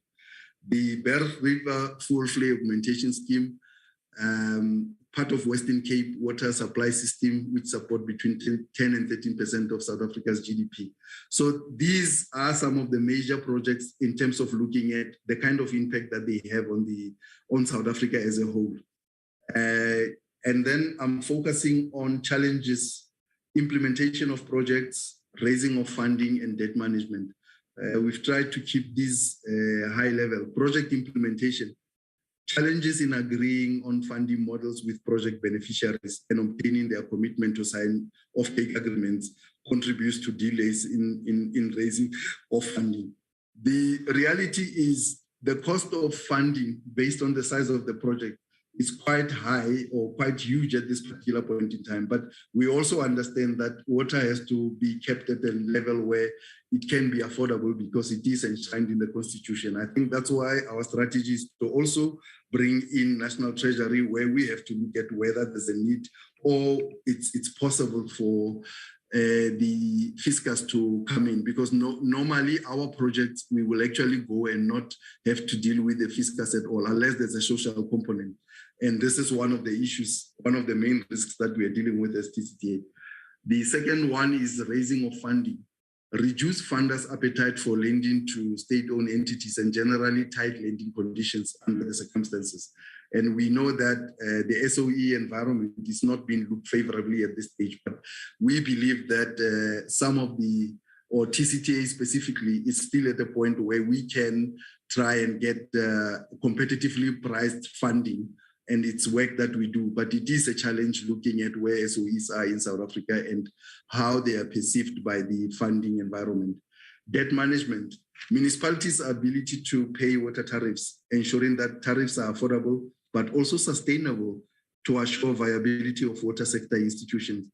Tighter conditions of regulatory approval for borrowings, reduce flexibility to deal with unforeseen liquidity challenges. So we don't have a lot of maneuvering, and we also understand that National Treasury is looking at giving us the absolute minimum in terms of the approvals that they need, but that also creates a problem where you have municipalities that are struggling to pay water boards, who pay the department, who have to then pay us. And it's an area that has to be looked at. So there are a lot of other risks, but these ones are the ones that we picked up as the main ones, that if we are able to deal with these risks it will actually make it easy for Tcta to implement projects as we have them. Chair, at this stage, I'll hand over to the CFO to do the budget analysis. Thank you, CE. Morning, Chair and members. When we're looking at the budget, what we'll just look at is the main drivers, what drives the budget, the assumptions, and we'll just analyze the budget as approved by the board. On the next slide, we have the main drivers. The main drivers for this budget first is the CAPEX.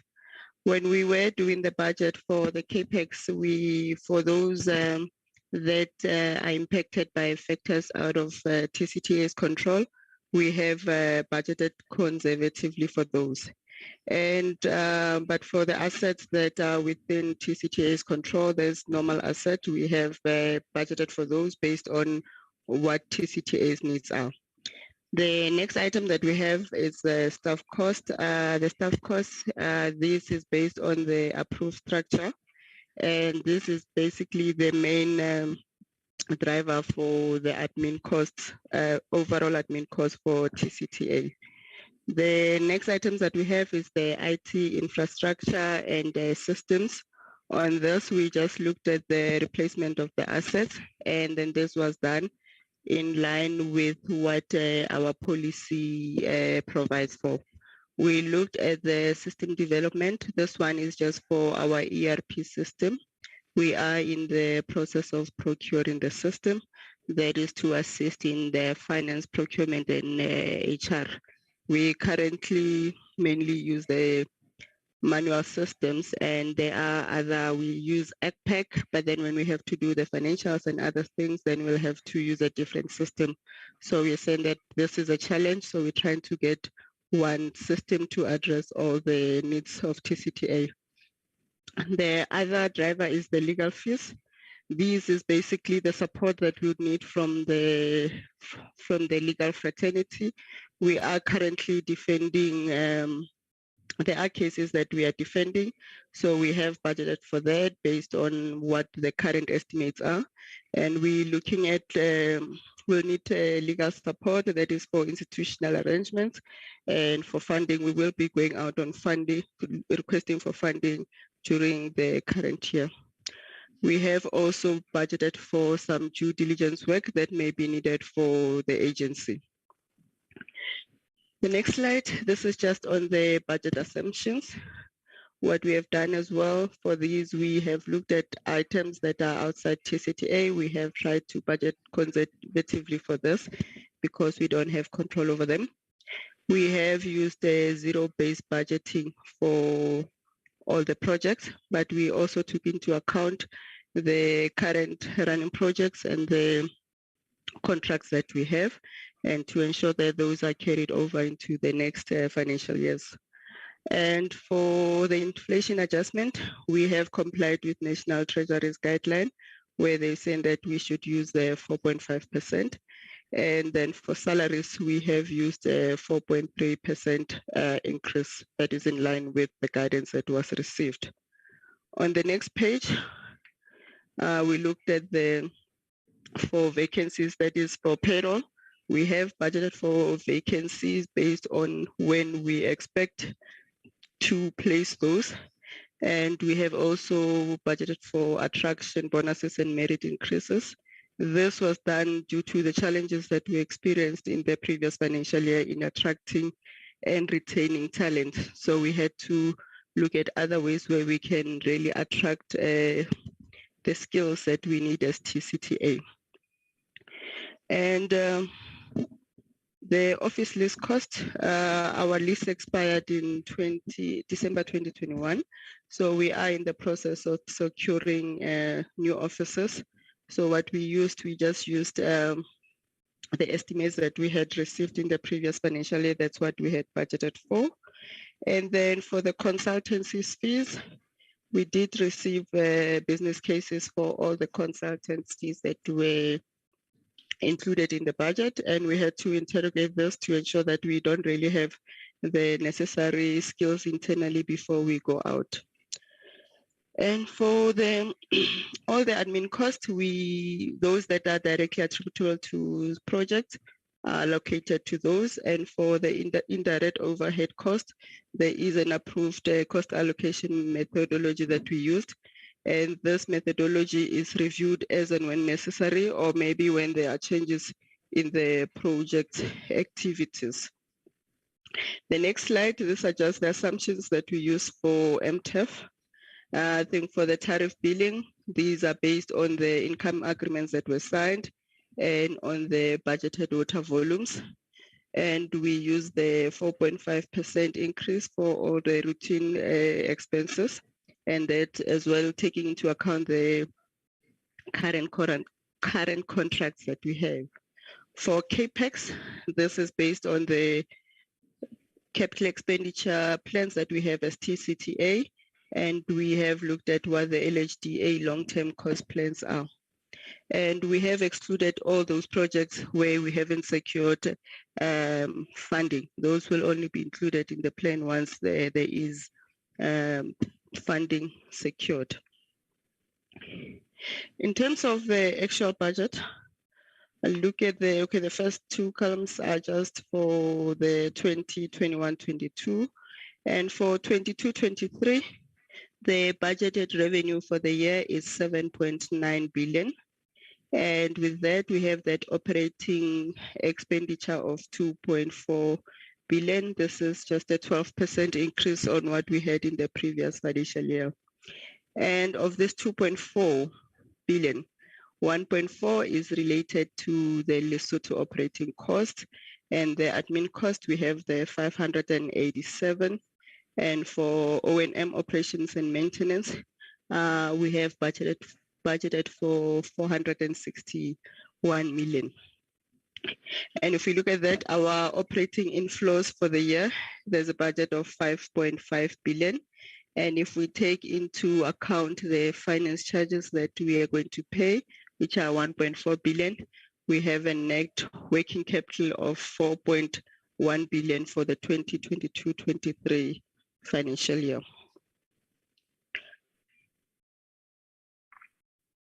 When you go to the next slide, yes, we start with we look at the 2022-23. We start with that the net working capital of 4.1. Sorry, we really need to be worried a bit of time. It is 12:30. We will be closed at 1. We have not engaged any of the presentation.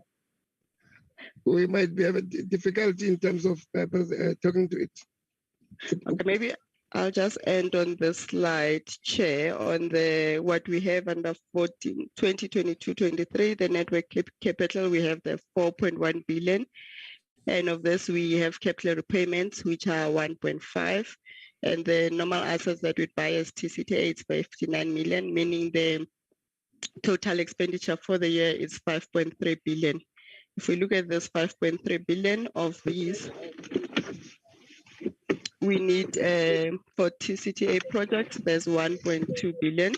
And for the LHPW2 is 4.1, meaning that for the year under review, I think what we have there's the amount that as Tcta we have to go raise, which is the 2.5 billion for the current year. And for the next year is 2.4, and for 2014-25 is the 6.8 billion. So Chair, I think maybe I should end here, given that the next slides, these are just graphical presentations of what is included in the budget. Thank you, Chair.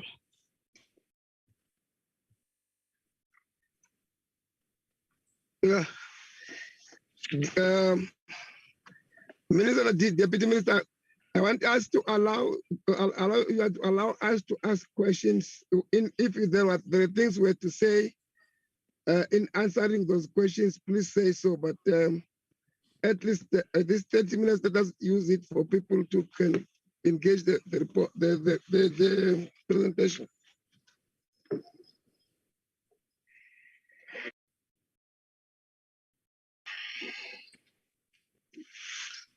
Colleagues, here is a presentation. I know it is a little bit long. You might have forgotten what you wanted to say in the opening.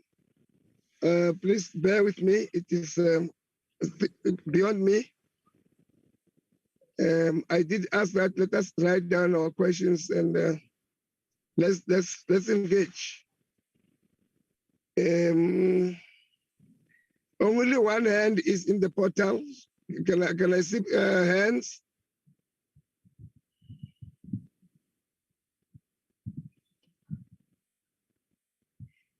Okay. 3 for now. Let me start with Mam Mushala. Mam Tcta will follow. Mam Kone will follow.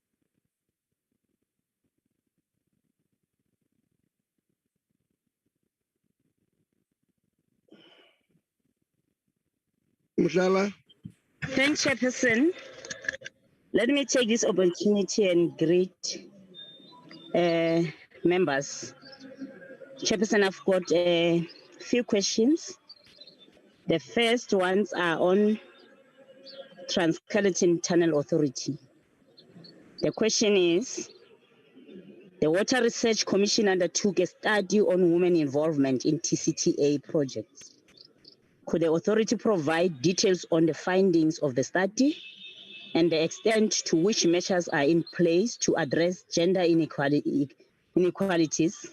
in the construction industry? Number 2, Chair, the construction industry in South Africa was mired in controversy over so-called mafia style of operations to secure work on large construction infrastructure projects. Is this a challenge in the country? If so, has Tcta encountered this and how is it being addressed?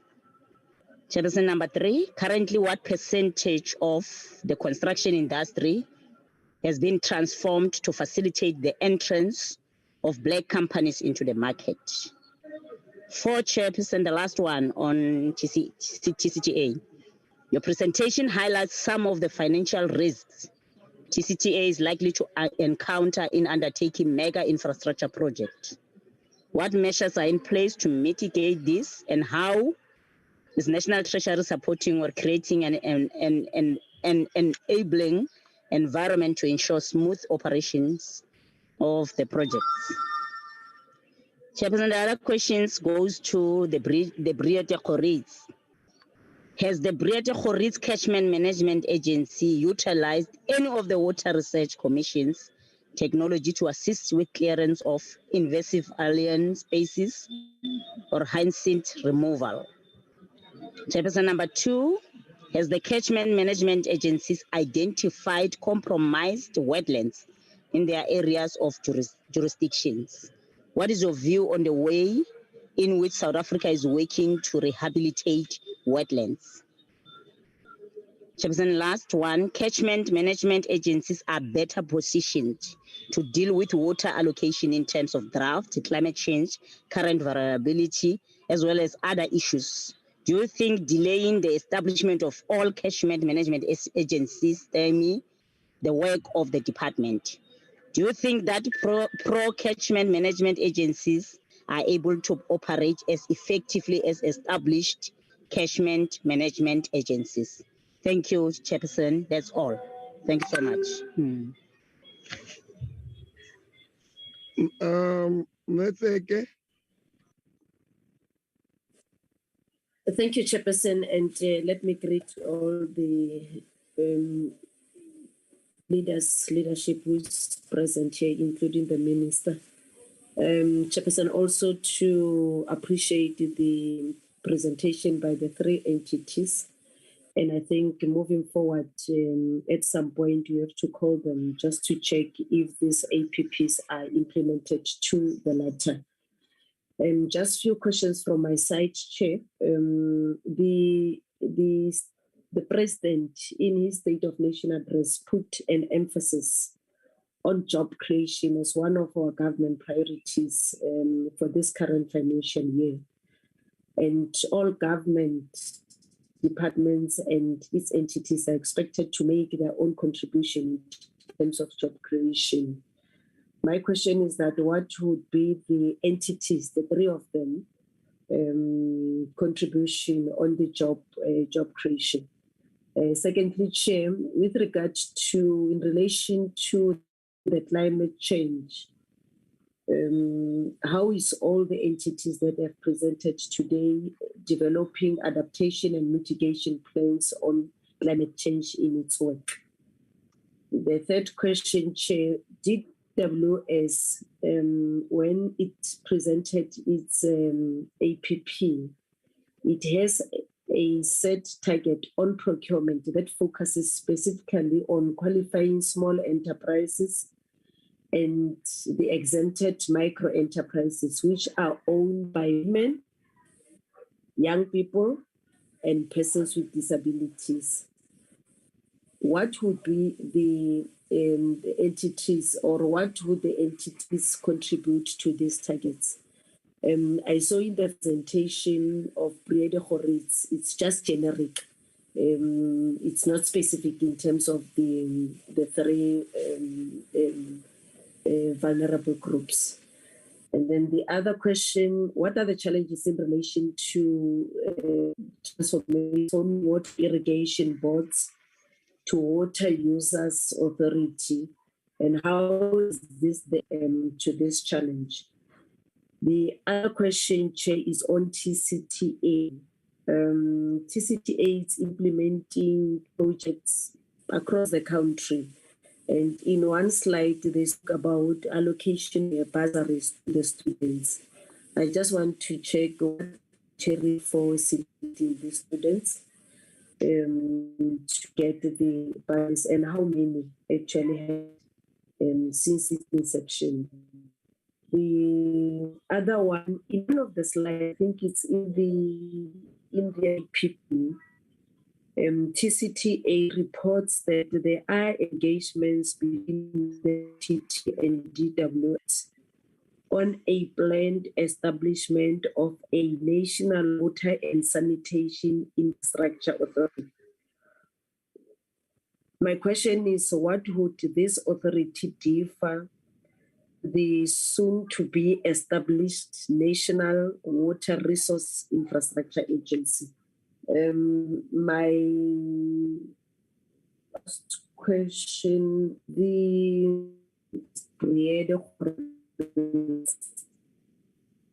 it made the rollover of 3 million, which was spent previously.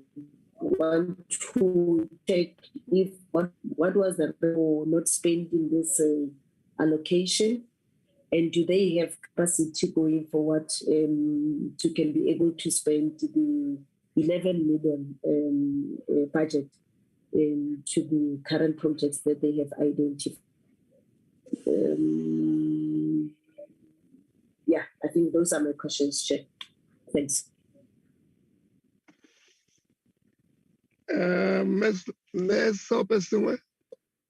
Thank you, Chairperson.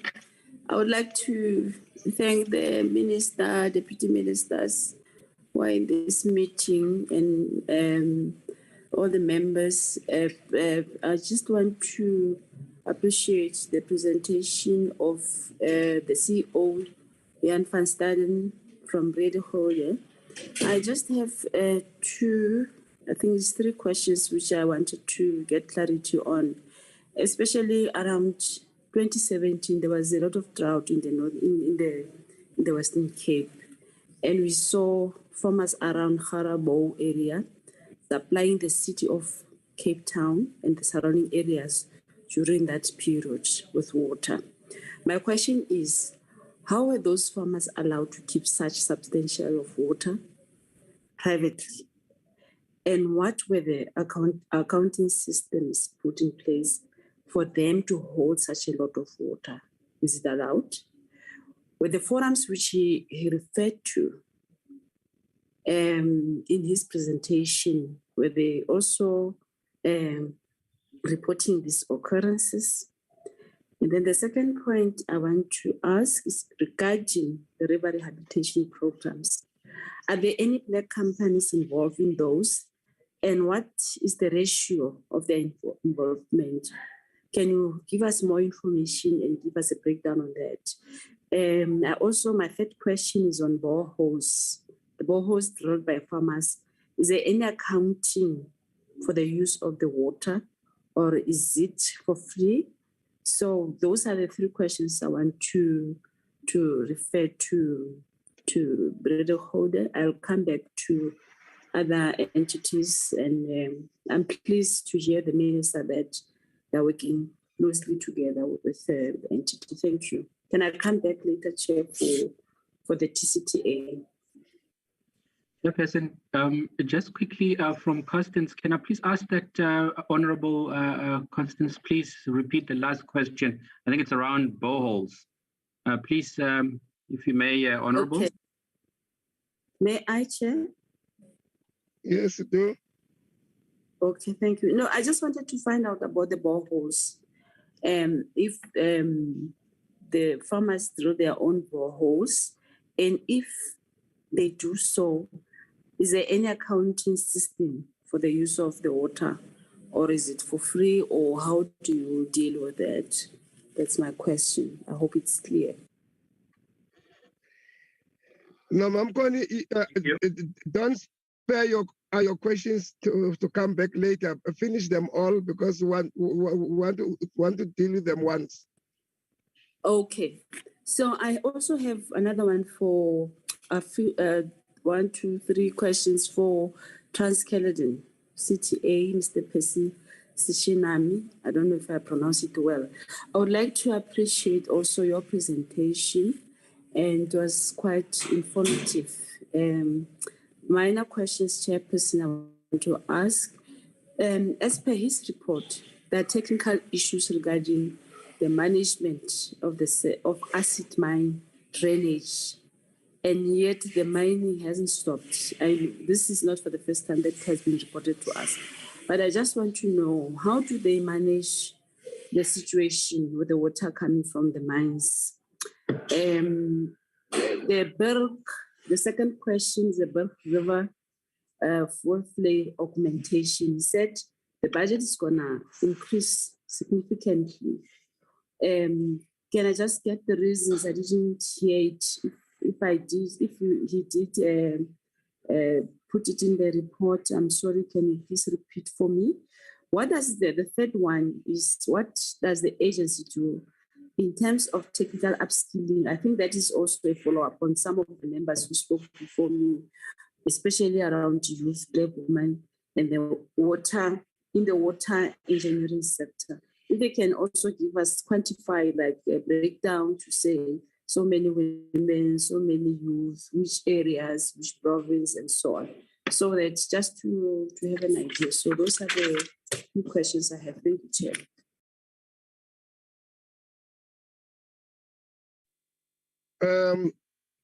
Peterson.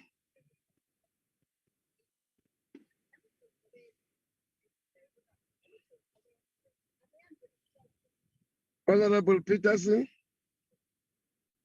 Madi. Chair, I only got 2 questions. One for Tcta. In awarding tenders, has the Tcta considered the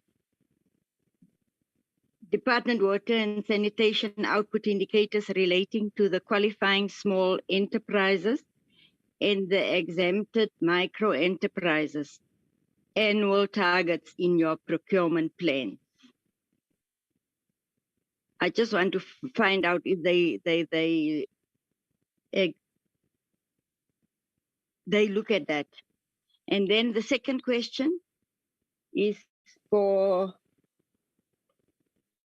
IUCMA. On the historically disadvantaged individuals and resource poor farmers. So, in the resource poor farmers supported by the entity to ensure all poor farmers have water supply, and how many farmers are supported? Thank you, Chair.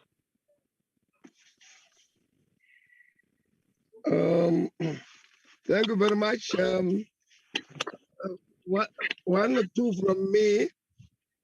The first one is to the department minister or deputy minister around the Tcta. In the last 2 or 3 years, there were problems around the Tcta operations, which we were told that the department is fixing. How far are we? Can we take it that now that that those problems were now are now done with? Everything is done. And the Inkomati,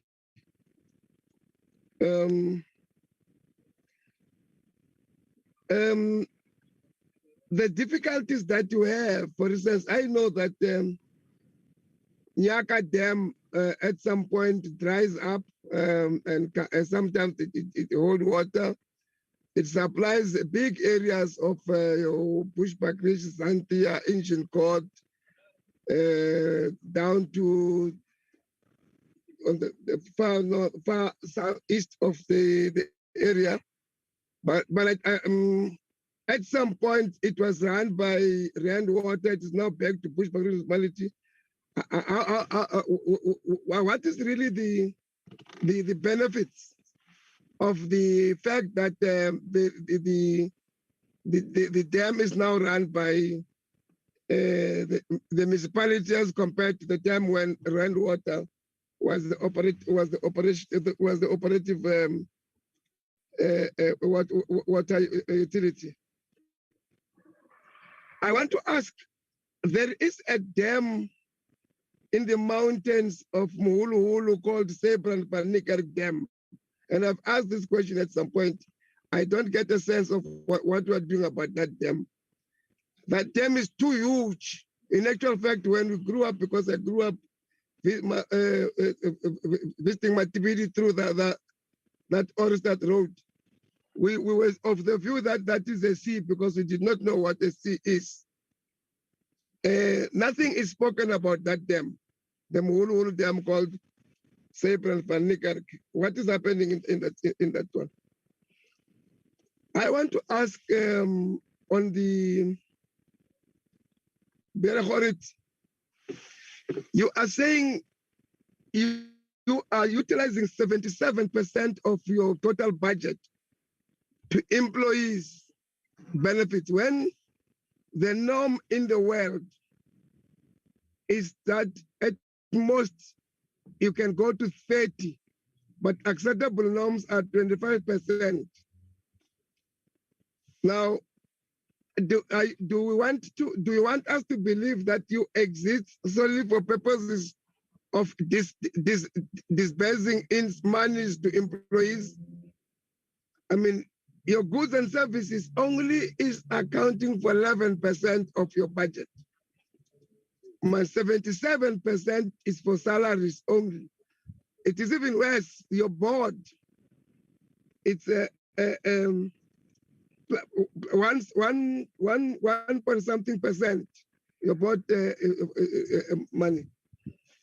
Your operational costs. It's really. It seems you have got no operational work that you are doing. You get money. From getting the money, you give back to the employees, and do you that is normal, or is it supposed to be normal, by the way? And how is that? Because I've heard the minister saying the way you are so good, they want you to expand to deal with the whole Western Cape. In this trend of 77% of your going to employees, how are you going to survive under normal circumstances when it is supposed to go back to 30 or 25% of your income as being allowed to be used for employee benefits and employee relations? Otherwise, this is your budget. I think you are telling us this is working, but I'm a little bit worried of the lifespan that you will have if you only get money to pay salaries only and nothing more, but nothing less.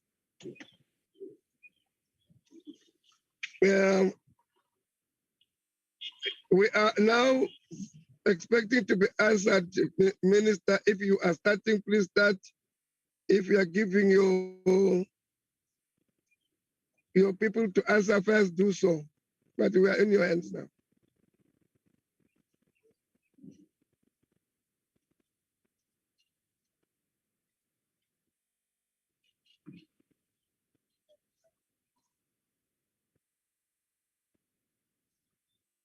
Department, Minister, Deputy Minister, DG.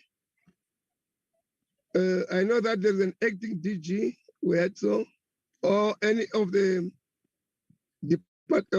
entities who want to answer first.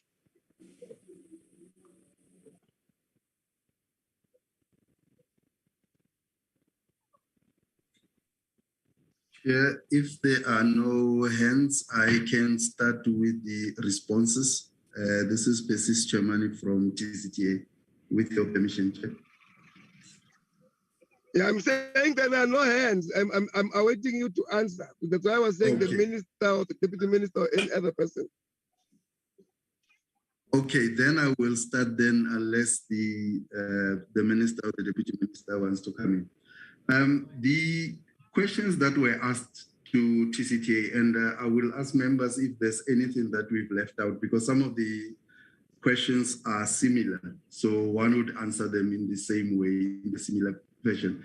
Member Mutala's question related to a report that was done by the Water Research Commission on Tcta projects and women in Tcta projects. I think one of the things that needs to be understood is the size of Tcta projects, but perhaps one has to answer this question in a manner that we explain how we go about with the project.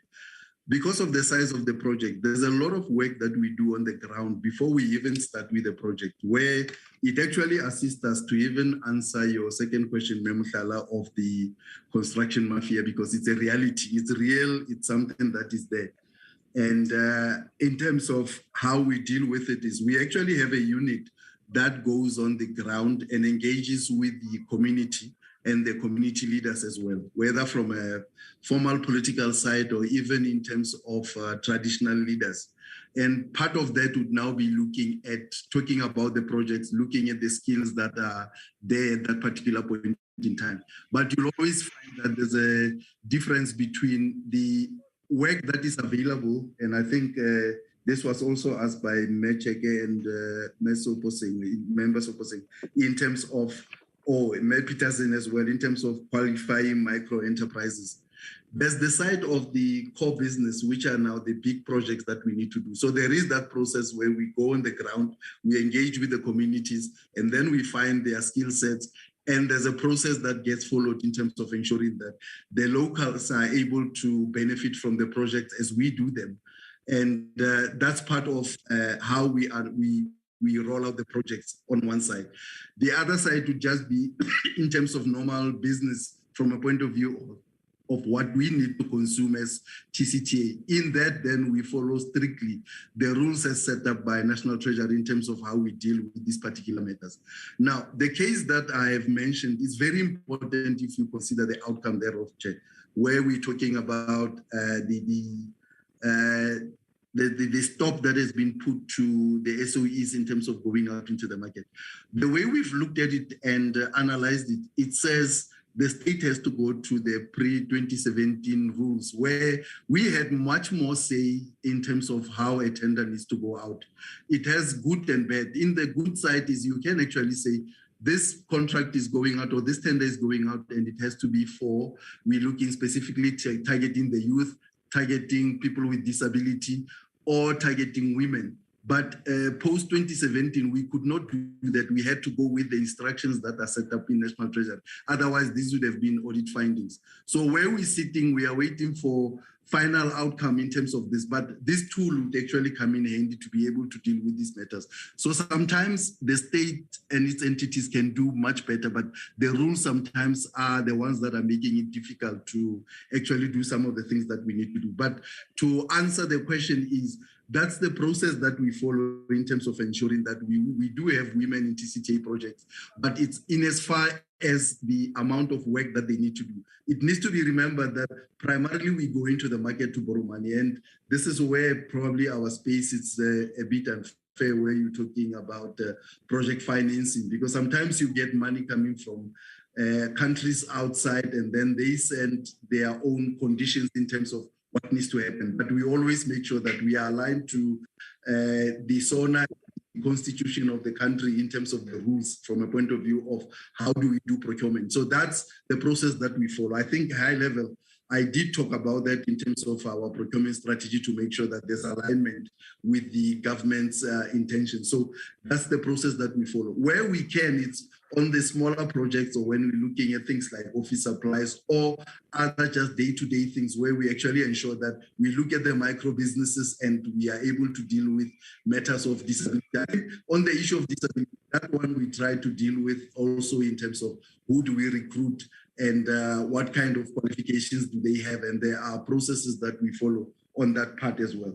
Now, the issue of the construction mafia, because unless you are able to easily tackle the issue of ensuring that there's a representation on the end users, you'll always get this kind of problem. But if you work in closely with the communities before the projects get started, it's easy to deal with those. But even that is not foolproof, because sometimes you do get people that were never part of the discussions in the first place that then come and say they are demanding some of the projects. I think a good example is one project that we are helping that is being done by the department, which is the Mzimvu, where a lot of local people are now demanding that these processes or this project needs to be done by them.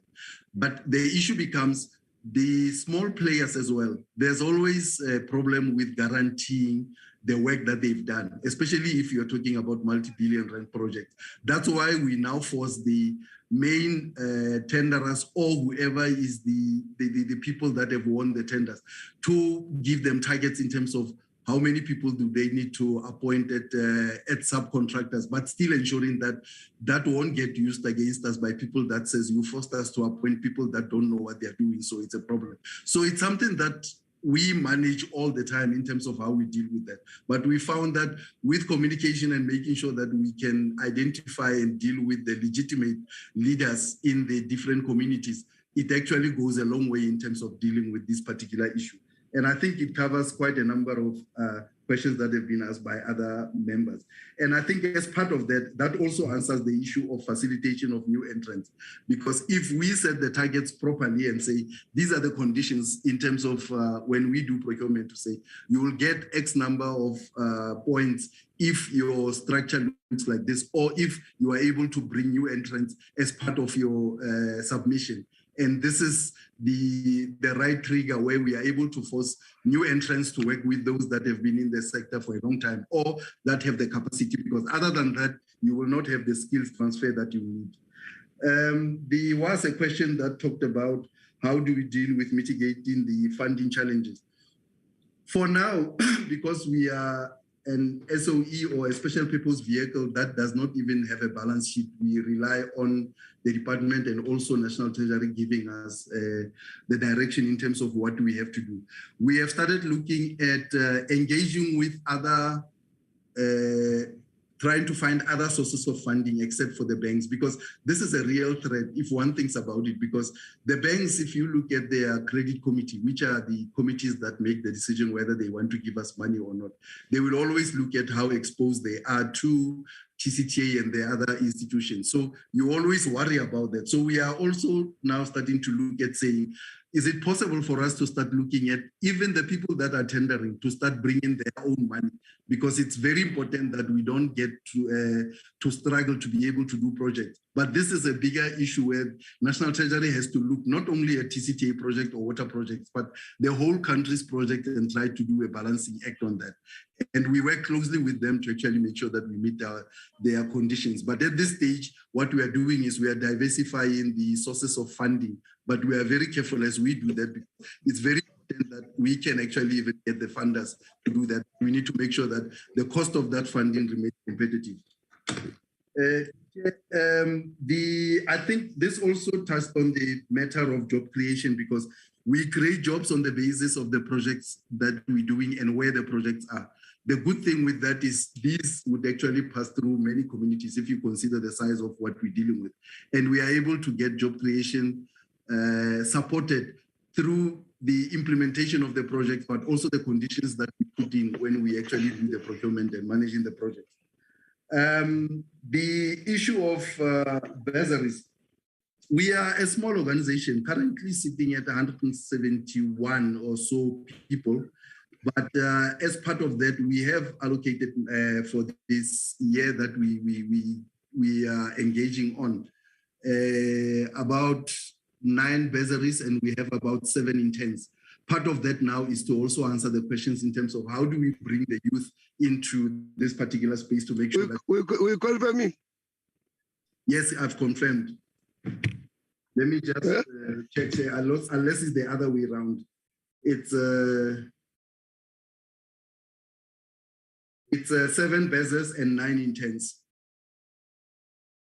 But those are the numbers as I've confirmed them with my team, Chair. The issue of agency, I need to say, Member Chair, that this is the same thing. The one, maybe we just called it the agency, but it's exactly the same one that you're talking about in terms of the Water Resources Agency. So what we're talking about is the same project. So it's not a different one. And I think there's a lot of information and the guidance that we're getting from the minister in terms of how to deal with this matter going forward. Members opposing touched on the issue of acid mine drainage challenges, but with the mining still continuing. There's a history more to this issue. It should be remembered that we have AMD challenges in South Africa because we did not have strong environmental laws before. But now there's been a lot of working on improving our environmental laws such that even if you have mining activities at this stage, the laws that they operate under actually forces them to be able to clean their mess or the issues that relates to AMD. But where we have a problem, it's all these historical ones where we didn't have these strong laws. And I think a lot of companies came into South Africa, did the mining and left. During mining operations, it's not a problem.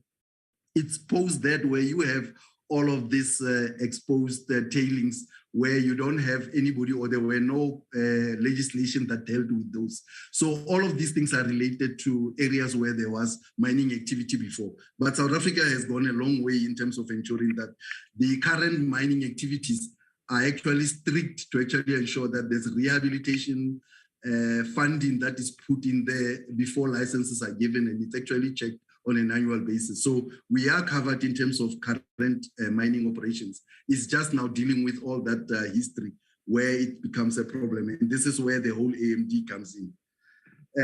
The issue of Bravas, to ask, I did touch on this, maybe I didn't do justice to it in terms of why is there cost escalation. Like I said, when this project was started, it was seen as an emergency. And as an emergency, it meant that you work with assumptions because you don't have enough time then to do your proper costing so that you know exactly how close you are to the actual cost. But one of the biggest issues that we have is the time it takes for us to then look at the initial cost and how long it takes for the end users, in most cases it will be municipalities, to finalize the agreement.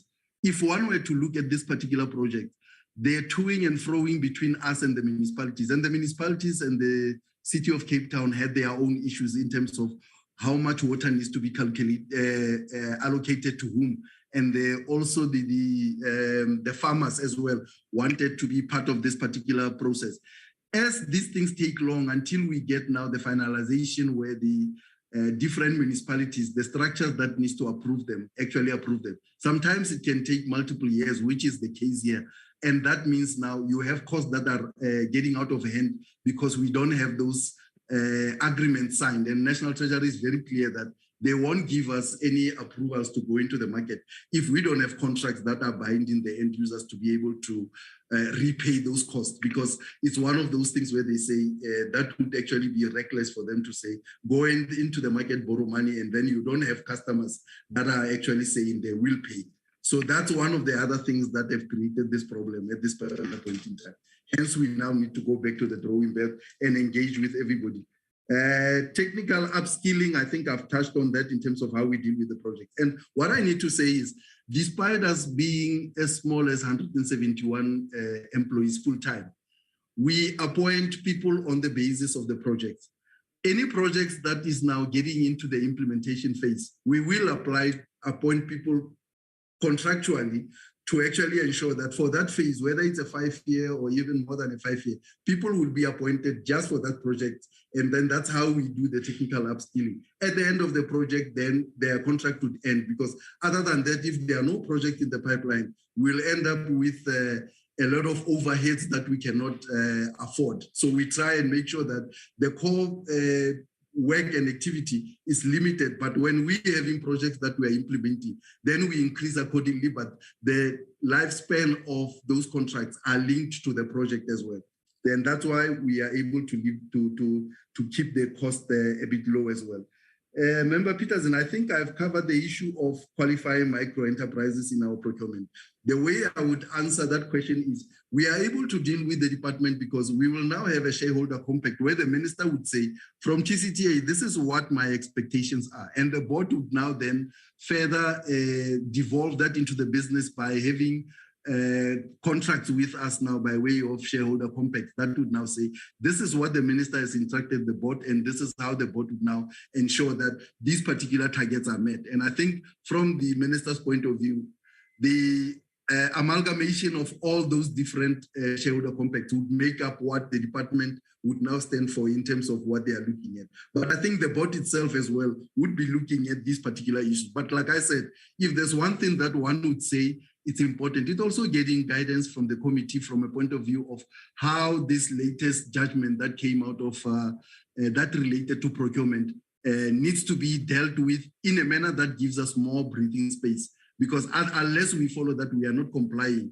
And then it's a matter that the AG would come and say there's so much non-compliance in this particular environment. And maybe the issue that the chairperson has raised, especially for Tcta, in the last 2 years, Chair, you are right about the challenges that have been there between us and the AGSA in terms of our audits. I am happy to announce that finally, we've got to a point, because we had to go through a process that included National Treasury, but in this case, looking at the Accountant General. And there are decisions that have now finally been made that would have an impact on our accounting treatment. And we expect that going forward, we won't have all of these issues. But to put it mildly, we were able to get to a point where the way as Tcta we have actually been doing our accounting treatment and how we dealt with this is the one that's now accepted by the AG in terms of how we'll be working going forward. So there should be an improvement in terms of the time we take before we come to Parliament to actually engage on the outcome of the performance. Chair, I've tried to answer all questions, although some I tried to pull together. I don't know whether there's anything I have not touched where my team can come in, Chair. Thank you. Now, let's hear the other entity. Yeah, may I follow some chairperson of ICMA? The question, Chair, that you asked about the Nyaga Dam and the Mololo Dam, I'll pass that one to the department because they manage the dams. Honorable Peter C. But who gave this permission? Is actually the amended, Chair.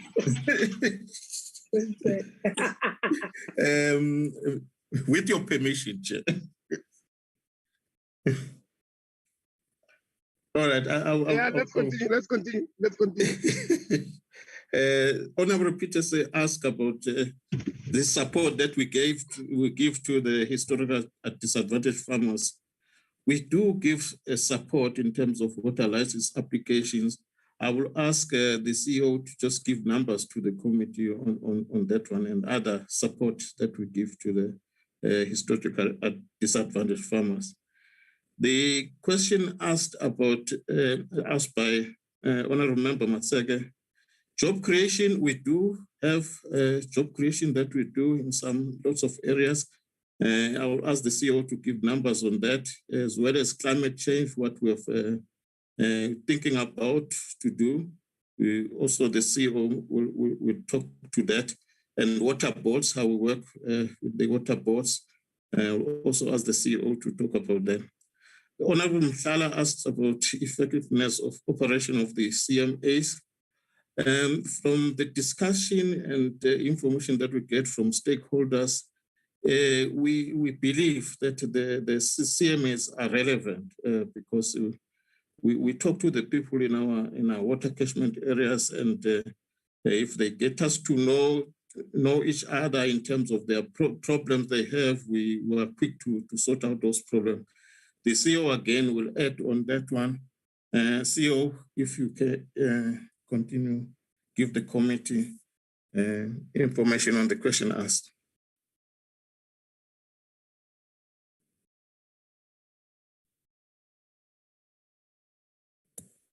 CEO?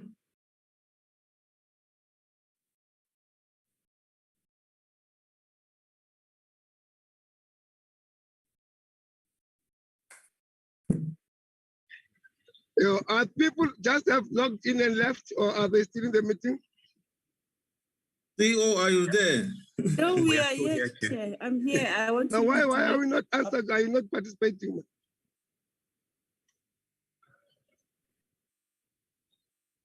Chairperson? Yes. Through you, perhaps we can attempt, if we are allowed IUCMA, if it's happy, that we proceed with the BGCMA while we wait for the CEO of IUCMA to unmute, perhaps. Let's try to do that. Thank you very much, Chairperson, and thank you so much, the Honourable Swope Sengwe, Honourable Tseke, for the questions raised relating to the BGCMA. So I will go through some of the questions and try to respond to many of them. And our CFO and the CEO are here to add more comments on that. Chairperson, the first question was around the use of Water Research Commission, around whether do we use the Water Research Commission's research on the clearing of invasive species. And the answer is yes, Chairperson. So we do work with Water Research Commission. We also work with the National Strategy on Invasive Species Management. That is also led and governed by the National Biodiversity Act on how to manage invasive species in general.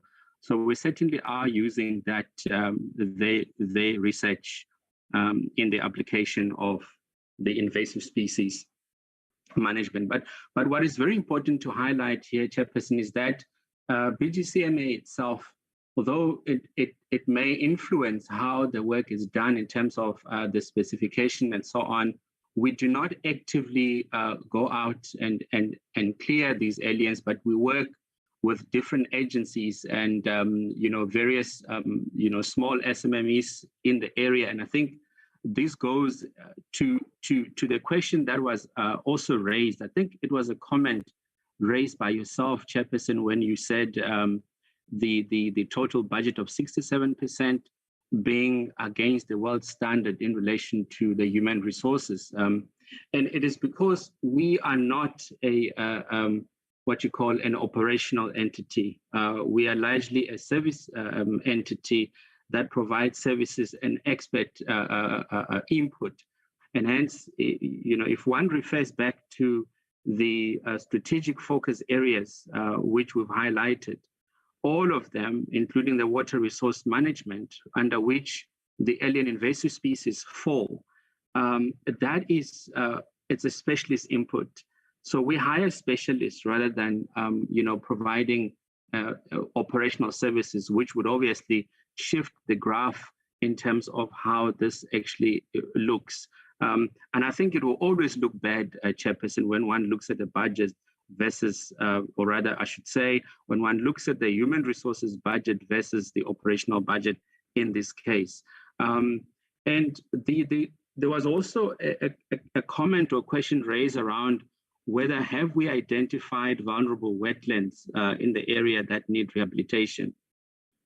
So within the catchment management area, with the catchment management strategy, it is through that process where we identify all work that needs to be done, working with various stakeholders, working with various partners and various entities, WWF and so on, to look at the vulnerable areas and look at what sort of strategies need to be applied in those areas to ensure that the yield, water yield is improved. And most of this would include having to create and work with small businesses through the communities where the collection of river, or rather I should say collection of litter through river rehabilitation programs, where we're creating swap shops with the communities to clear wetlands.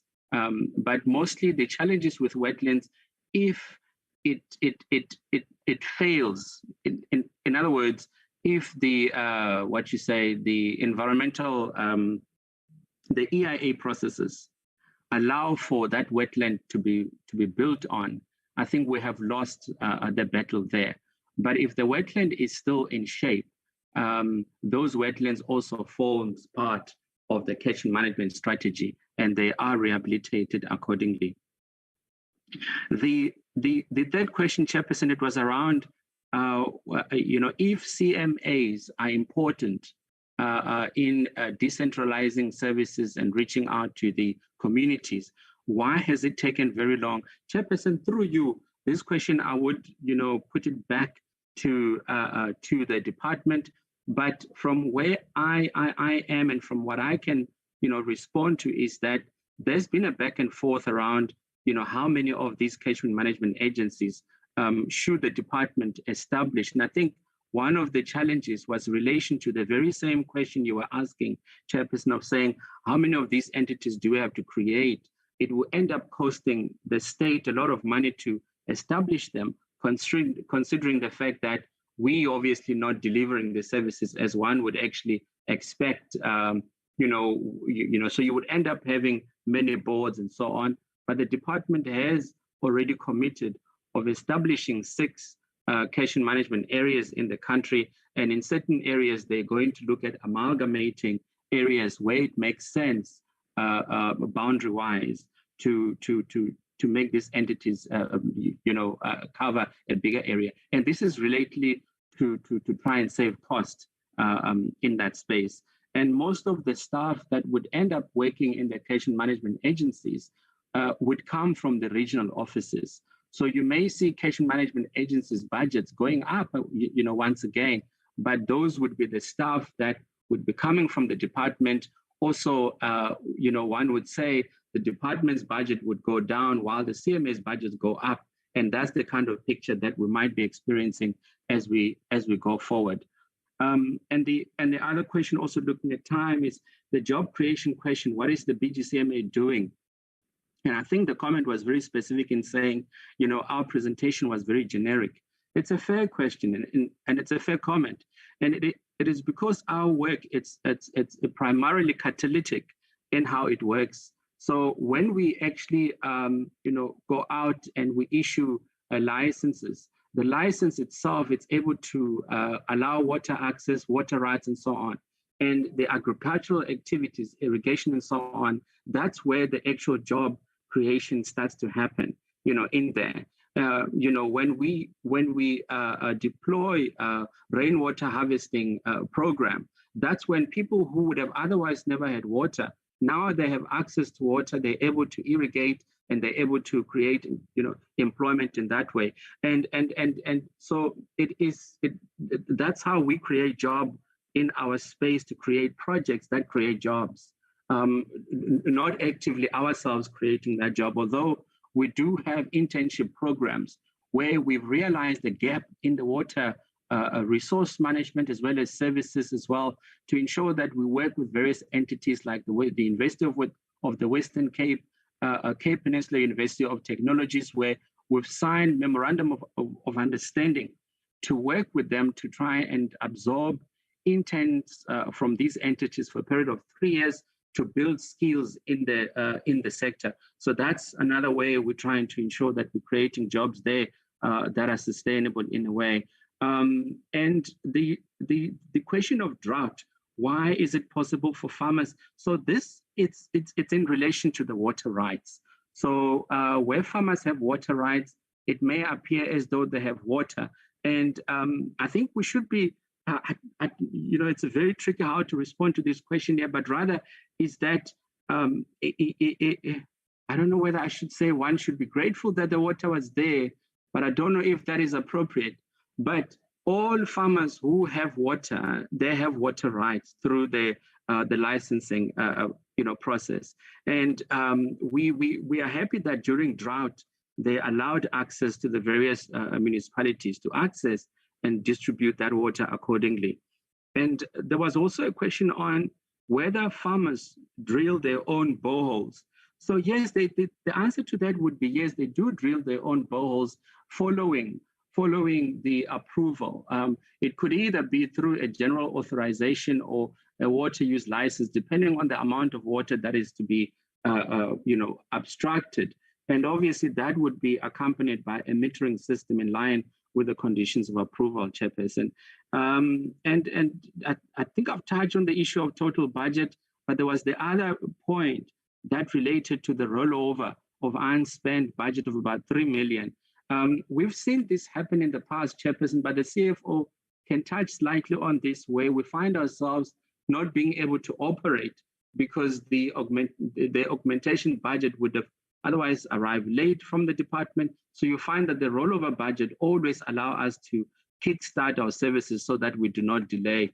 But I think this point may need to be elaborated further through our CFO and the CEO. Chairperson, through you, if it's okay, let me allow the CFO and the acting CEO to respond, Chairperson, if that's okay. Thank you very much.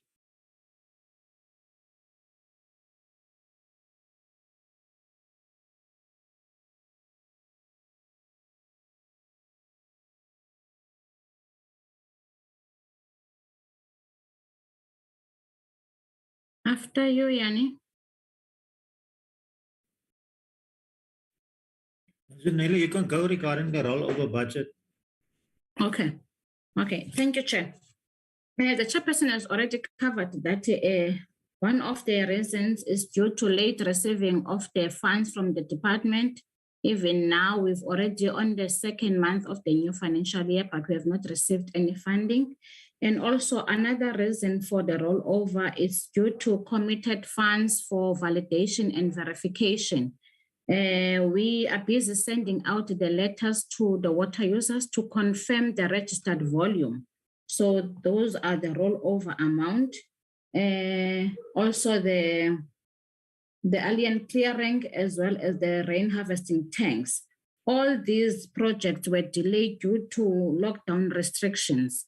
Yes, we do have enough capacity. Definitely by the end of this financial year, we will utilize all the money that we've set aside for the project.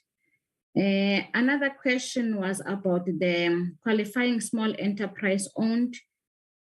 This part is included on the BBBE budget. We are reporting to the department quarterly on that line items. I think going forward on the APP, we need to show it as a separate line items within our APP. Otherwise, we are reporting quarterly to the department about that line item. I think from my side, the Chairperson has covered everything. Over to you, Yanni. Chairperson of the Portfolio Committee, I think my chair, he answered all the questions very good in line with water resources management. I can just maybe add that for the boreholes that one of the honorable members asked regarding the accounting, so all water use, including boreholes, are accounted for. You are supposed to get approval and a license, and you will get the invoice to pay for that. So automatically it will be accounted on our system. And then just quickly input regarding the high percentage of our budget that is going to the salaries of employees. I was getting really worried when I heard this part of the question now, that because I was thinking maybe there goes my increase for the next year or two. But in reality, water resources management in the context of the National Water Act and of a CMA is actually to provide a professional water resource service. And these services are things like processing of a license application. If I can just stick to that one, to process a license application, you need very highly specialized people. You need engineers, ecologists, geohydrologists, etc. And they only process, in a sense, the paperwork, the application on the system. So our comparison must more be, I will think, in line. What is the total salary cost of the National Prosecuting Authority, for example, or even of SARS? As we provide just the professional service, we provide a human input and a human skill to do water resources management in the area. And just a last comment, Chair, on the matter of employment creation. My chair said already that in every license, there is a potential of a couple of water opportunities. So as soon as we process, and the quicker we can do that, to get those out of the system, automatically you will add to job creation. But then also I want to emphasize the role that the CMA is playing by means of capacity building, awareness of our local communities, and the forums in preventing water pollution.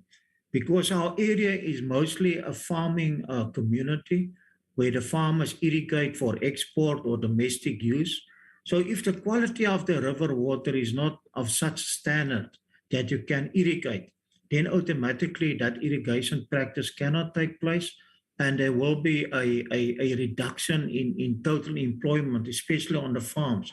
So by keeping our water quality and our water resources very good and of a high standard, we actually ensure that the people already working in those sectors can remain working in those sectors and even increase the numbers of people working or participating in that sector. Thank you, Chair. That's all I want to add.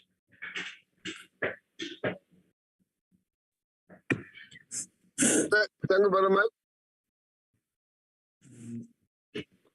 Chairperson, from the IUCMA, with your permission, we may then provide some of the responses. Yes, I'm just worried it's now 1:30. No sipo. Are we going till when? Till 2 o'clock, Chairperson. Okay. Let's continue, sir. Thank you very much, Chair, and thank you for the questions. Chair, in terms of the job creation, we can report that in as far as direct job creation is concerned, I think in the last financial year, we've been able to employ around 21 new employees within the organization. And I think that is a number which we can report to the committee. And as far as the projects that do realize indirect jobs for our communities, we've got a number of projects that we're currently implementing, ranging from the installation of water tanks within some communities, as well as the boreholes and projects that relate to the alien vegetation clearance program. And we can report to the committee that I think the numbers we're looking at about 200 jobs that will be created in terms of the alien vegetation clearance program, and more than 60 job opportunities that will be created in terms of our CSI program. This excludes job creation that would be jobs that will be created in respect of the program on river cleaning. We do expect about 30 people to be employed in that project, and we're quite happy that the implementation of our project will certainly result in some, although short-term intervention in terms of relief of members of the communities. Chairperson, the issues that relates to the transformation of the irrigation boards to water use associations. Indeed, we are playing a role, a facilitation role as an agency.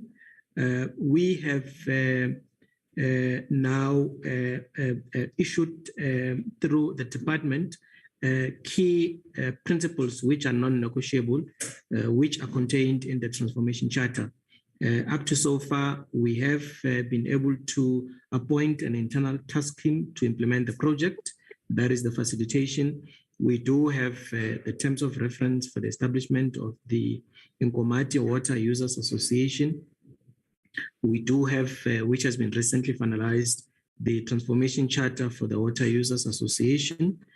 As we stand today, Chairperson, we have in fact met with all the irrigation boards with a view to fast track this process.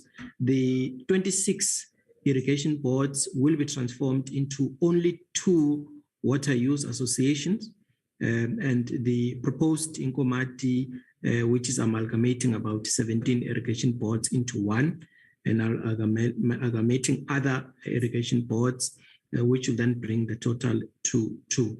And to be specific to the chairperson's question around the challenge that we are facing in bringing all those together, that we have a challenge around the participation of emerging water users under the irrigation district.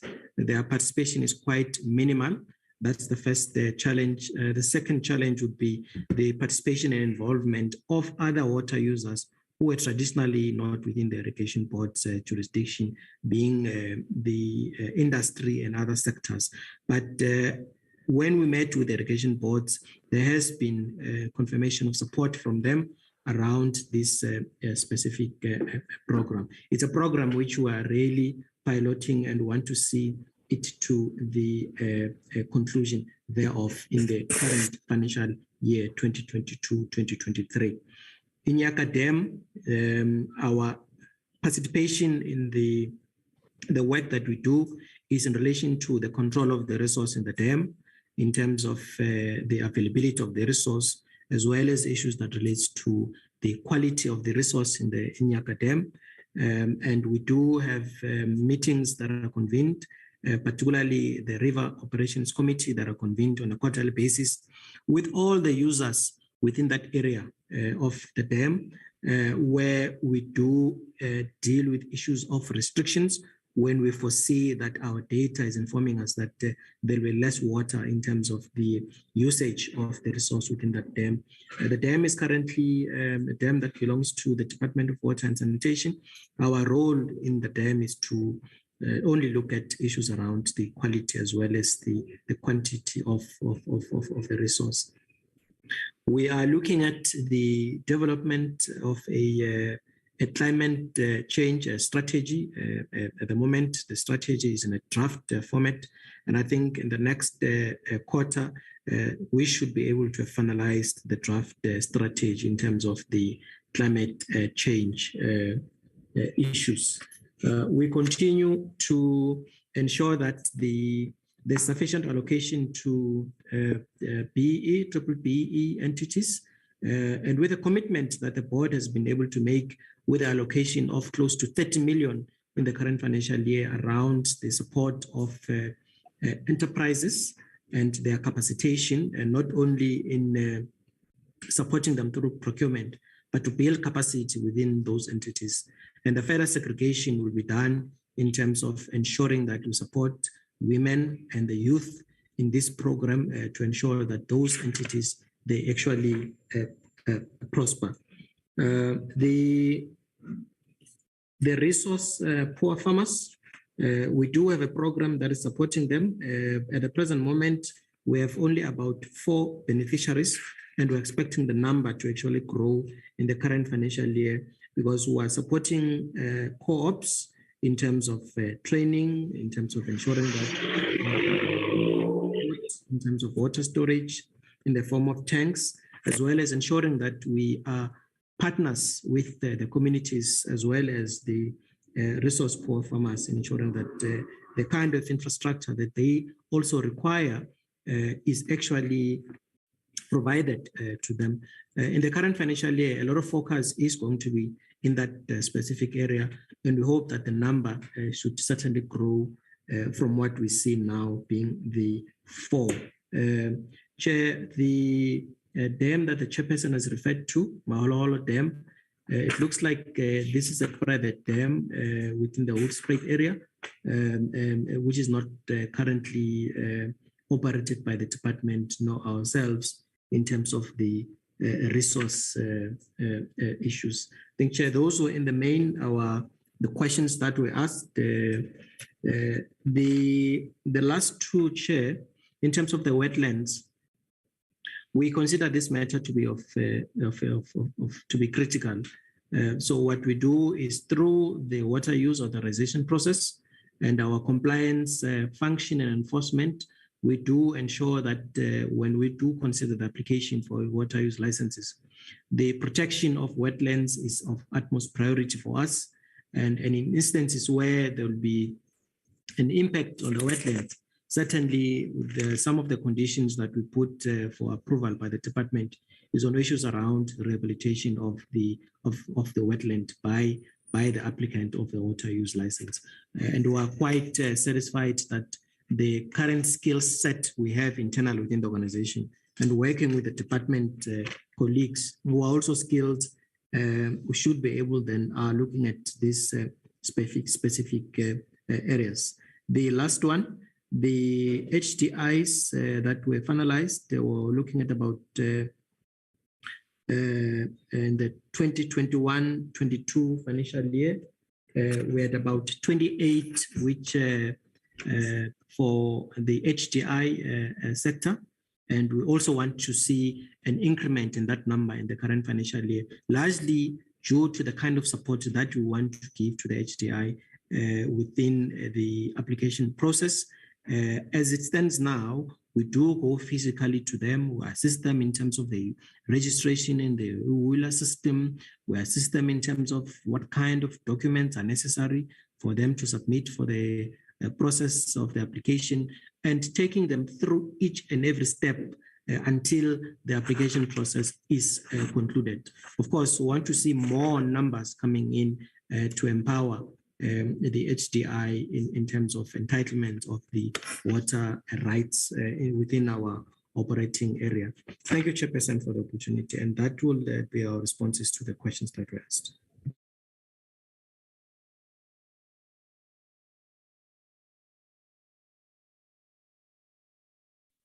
Thank you very much. Is there anyone who still wants to say something?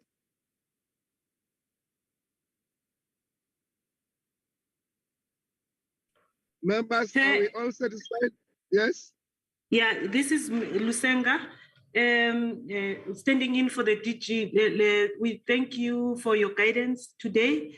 And these institutions, Chair, have been very much instrumental in assisting us to achieve our goals in terms of water and sanitation goals. And we have, just to confirm also that we have gone through the process of also approving considering all their inputs before they came here. And also on a quarterly basis, we sit with them to look at what look at their performance. I just wanted to add, Chair, in relation to Inyaka water treatment plant, the department, the Director General was in Mpumalanga last week, and he got briefed about that Inyaka water treatment plant, which was handled by Rainwater, and the department is considering a request to allow the Bushbuck Ridge local municipality to operate that wastewater treatment plant. So that is the only thing, but most of the questions, I think, Chair, they've been very well answered. Let us thank our colleagues and also yourself and your guidance in ensuring that at least you keep us on our toes to ensure that we achieve that sustainable development goal number 6. Thank you, Chair. Yeah, thank you very much. I want to hear from the members. Are we all satisfied? Yeah. Yes. Mighty Thanks, Peterson. Chairperson, maybe wait. Peterson, let's hear second first. Then you will come, Peterson. It's like, no, Okay. Chair, I think I'm comfortable with the answers given by all the entities.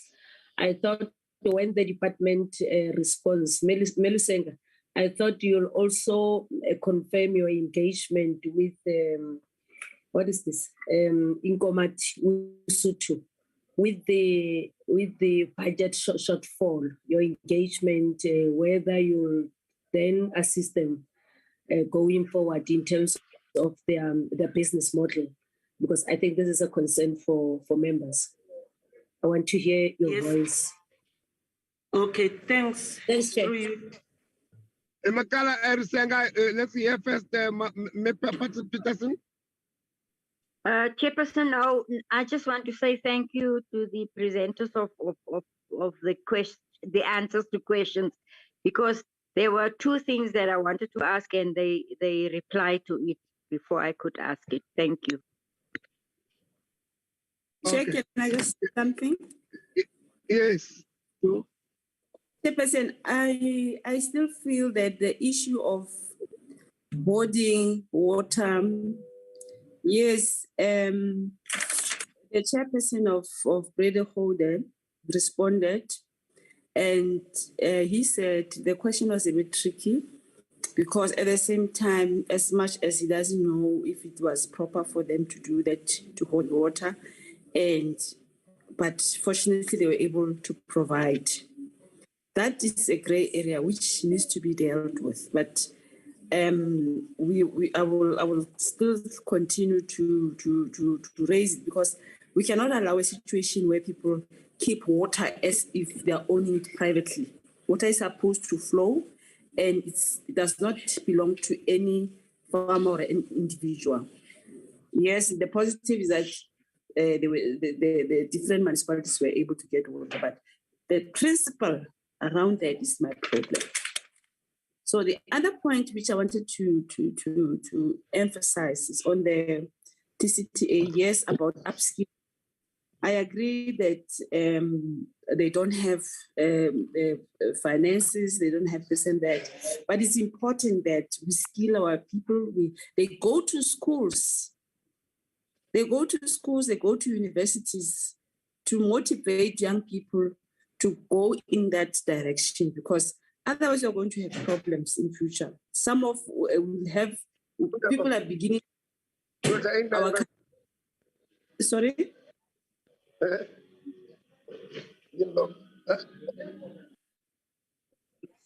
Chairman, Chairperson, mute your mic.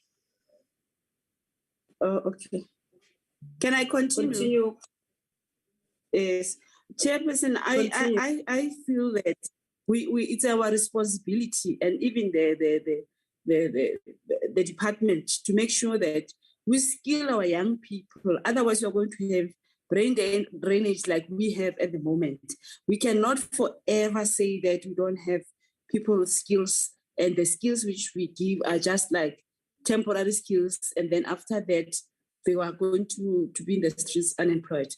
Let us take conscious decision as this entity to go recruit, mobilize, talk to education department. We cannot work in silos. We must make sure that the departments talk to each other so that we get the necessary skills for our country. Thank you, Chair.